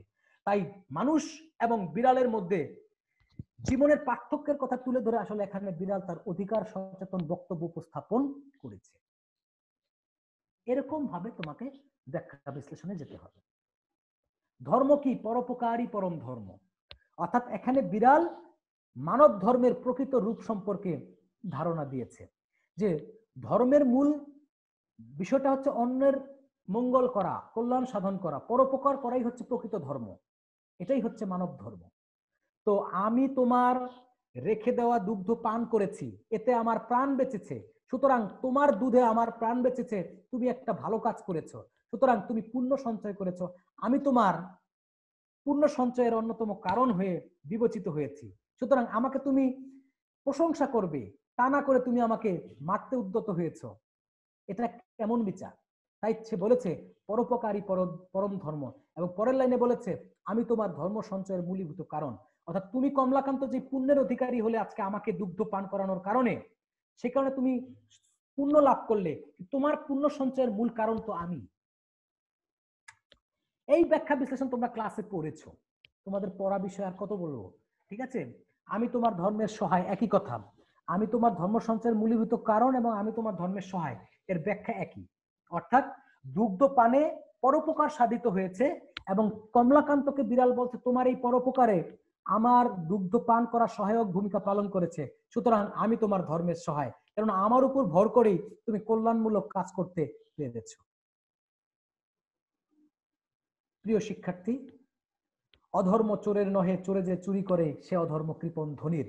অর্থাৎ এখানে চোরের চুরি করার প্রকৃত কারণ ব্যক্ত হয়েছে, যে চোরে চুরি করার কারণ চোরের মধ্যে নিহিত না, বরঞ্চ কৃপণ ধনীরা সম্পদকে কুক্ষিগত করে নিজেদের আয়ত্তে নিয়ে নেয় বলে সমাজে অভাব তৈরি হয়, খাদ্য সংকট তৈরি হয়, ফলে বাধ্য হয়ে চোর চুরি করে।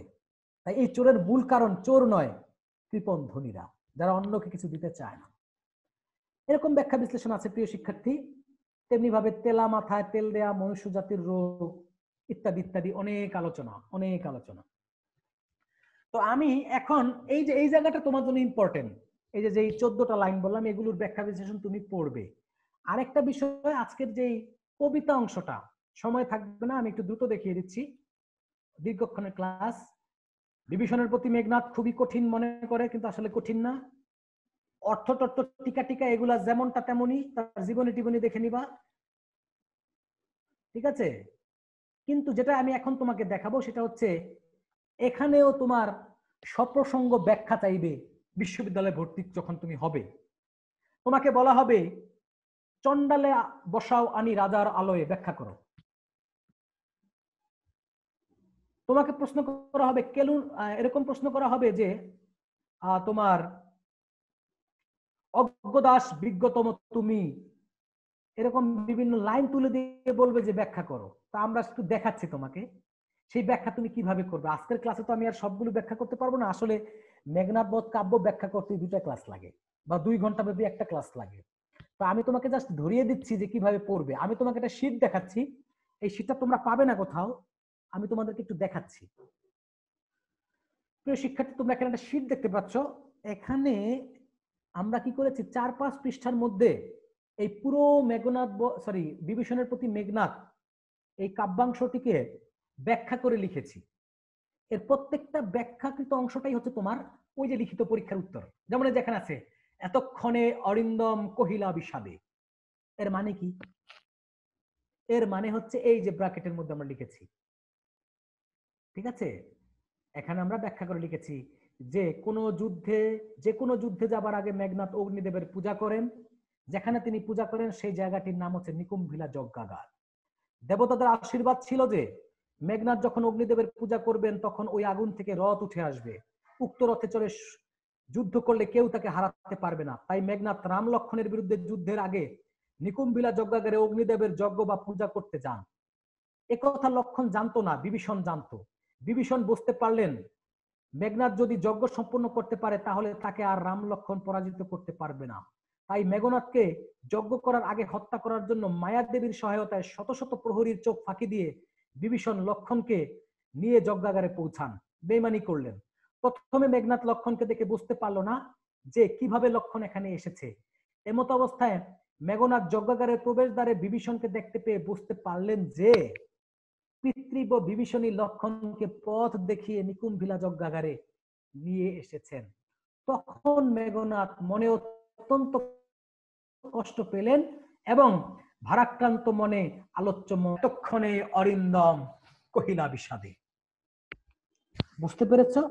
এরকম করে তোমাকে প্রত্যেকটা লাইন ভেঙে ভেঙে ভেঙে ভেঙে যদি তুমি পড়ো তাহলে তুমি ওই কথাটা পারবে। তো এরকম 3-4 লাইনের একটা শীট আছে আমাদের বিভিন্ন কবিতার আদলে। এই কবিতাটা বড়, এর পরের কবিতাগুলো অত বড় না, আবার কিংবদন্তির কথা বলছি ওগুলো একটু বড়। এগুলোর বিভিন্ন ব্যাখ্যা বিশ্লেষণ আমাদের এখানে আছে। তোমাদেরকে আমরা এগুলো ডেলিভার করব, দিয়ে দেব যাতে তুমি ভালো করে পড়তে পারো। কারণ এগুলা নিয়ে আমরা সময় ক্ষেপণ করবো না। আগামী ক্লাসগুলোতে আসলে আমি মূলত ব্যাকরণ নিয়ে তোমার সঙ্গে ডিসকাস করব বেশি, আর সাহিত্য অংশটাকে তোমাকে জাস্ট ধরিয়ে দেব। আমার কথা কি ঠিক আছে কিনা বা তোমার সঙ্গে আমার সঙ্গে তোমরা একমত কিনা এই ব্যাপারে তোমরা এখন বলতে পারো। এরকম ভাবে আমি তোমাকে দেখিয়ে দিচ্ছি। এই যে এখানে দেখো পুরো দেয়া আছে, একদম পুরোটা দেয়া আছে ব্যাখ্যা করে। বোল্ড করে যে জায়গাটা সেটা হচ্ছে মূল লাইন, আর ব্যাখ্যার লাইনটা একটু আনবোল্ড করা। এই যে যেমন দেখো, কিন্তু নাহি গঞ্জি তোমা গুরুজন তুমি পিতৃতুল্য ছাড়দার যাব অস্ত্রাগারে। ব্যাখ্যাগুলো দেয়া আছে এখানে। আচ্ছা, এবার আমি শেষ করব। প্রিয় শিক্ষার্থী, তোমাদের যদি কোনো কোশ্চেন থেকে আমাকে শেষ প্রশ্নগুলো করতে পারো। আজকের ক্লাস আমরা এখানে শেষ করব। দীর্ঘক্ষণ কথা বলেছি। তোমাদের কাজ হচ্ছে এখন প্রথম লেকচারটাকে বাসায় গুছিয়ে প্রস্তুতি নেওয়া, প্রবলেম ফাইন্ড আউট করে নোট করে রাখা।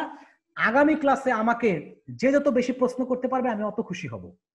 মানে আমি শিক্ষক হিসেবে প্রশ্ন পেলে খুব খুশি হই। হ্যাঁ, কোশ্চেন করতে পারো আজকে শেষ দিকে।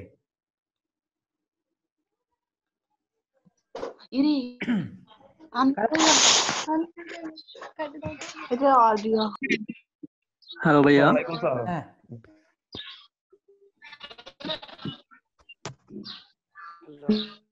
কোশ্চেন করো, কোশ্চেন আমি শুনতেছি। আমি কি শুনছি?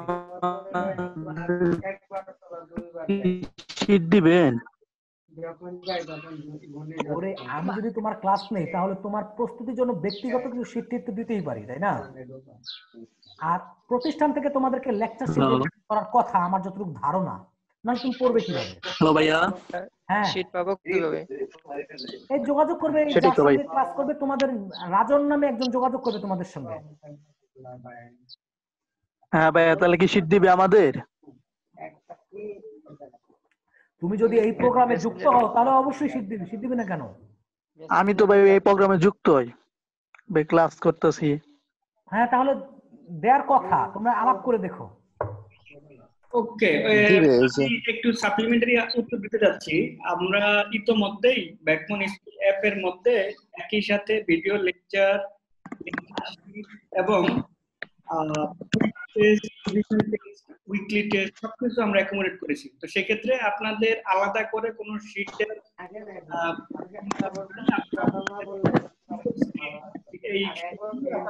ভাইয়া রিভিউ টেস্টটা দিতে পারি না, কিভাবে দিব? অ্যাপের মধ্যেই সেগুলো পাবেন, ঠিক আছে?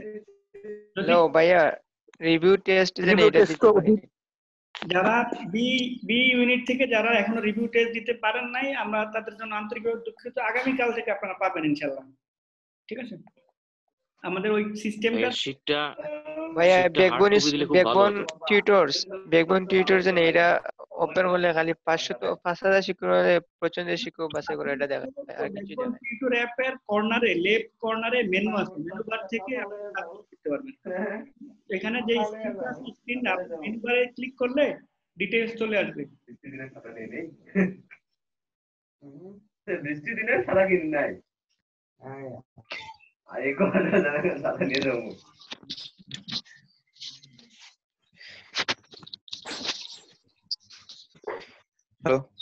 হ্যাঁ, প্রিয় শিক্ষার্থী, সবাইকে অনেক অনেক প্রীতি ও শুভেচ্ছা জানিয়ে আজকের ক্লাস শেষ করছি। অনলাইনে ক্লাস নেওয়া অনেক টাফ, কারণ আমরা বোর্ড ইউজ করে সশরীরে ক্লাস নিলে সেখানে অনেক অজানা তথ্য, অনেক জানার বিষয়গুলো আমরা খুব প্রাণবন্ত ভাবে উপস্থাপন করতে পারি।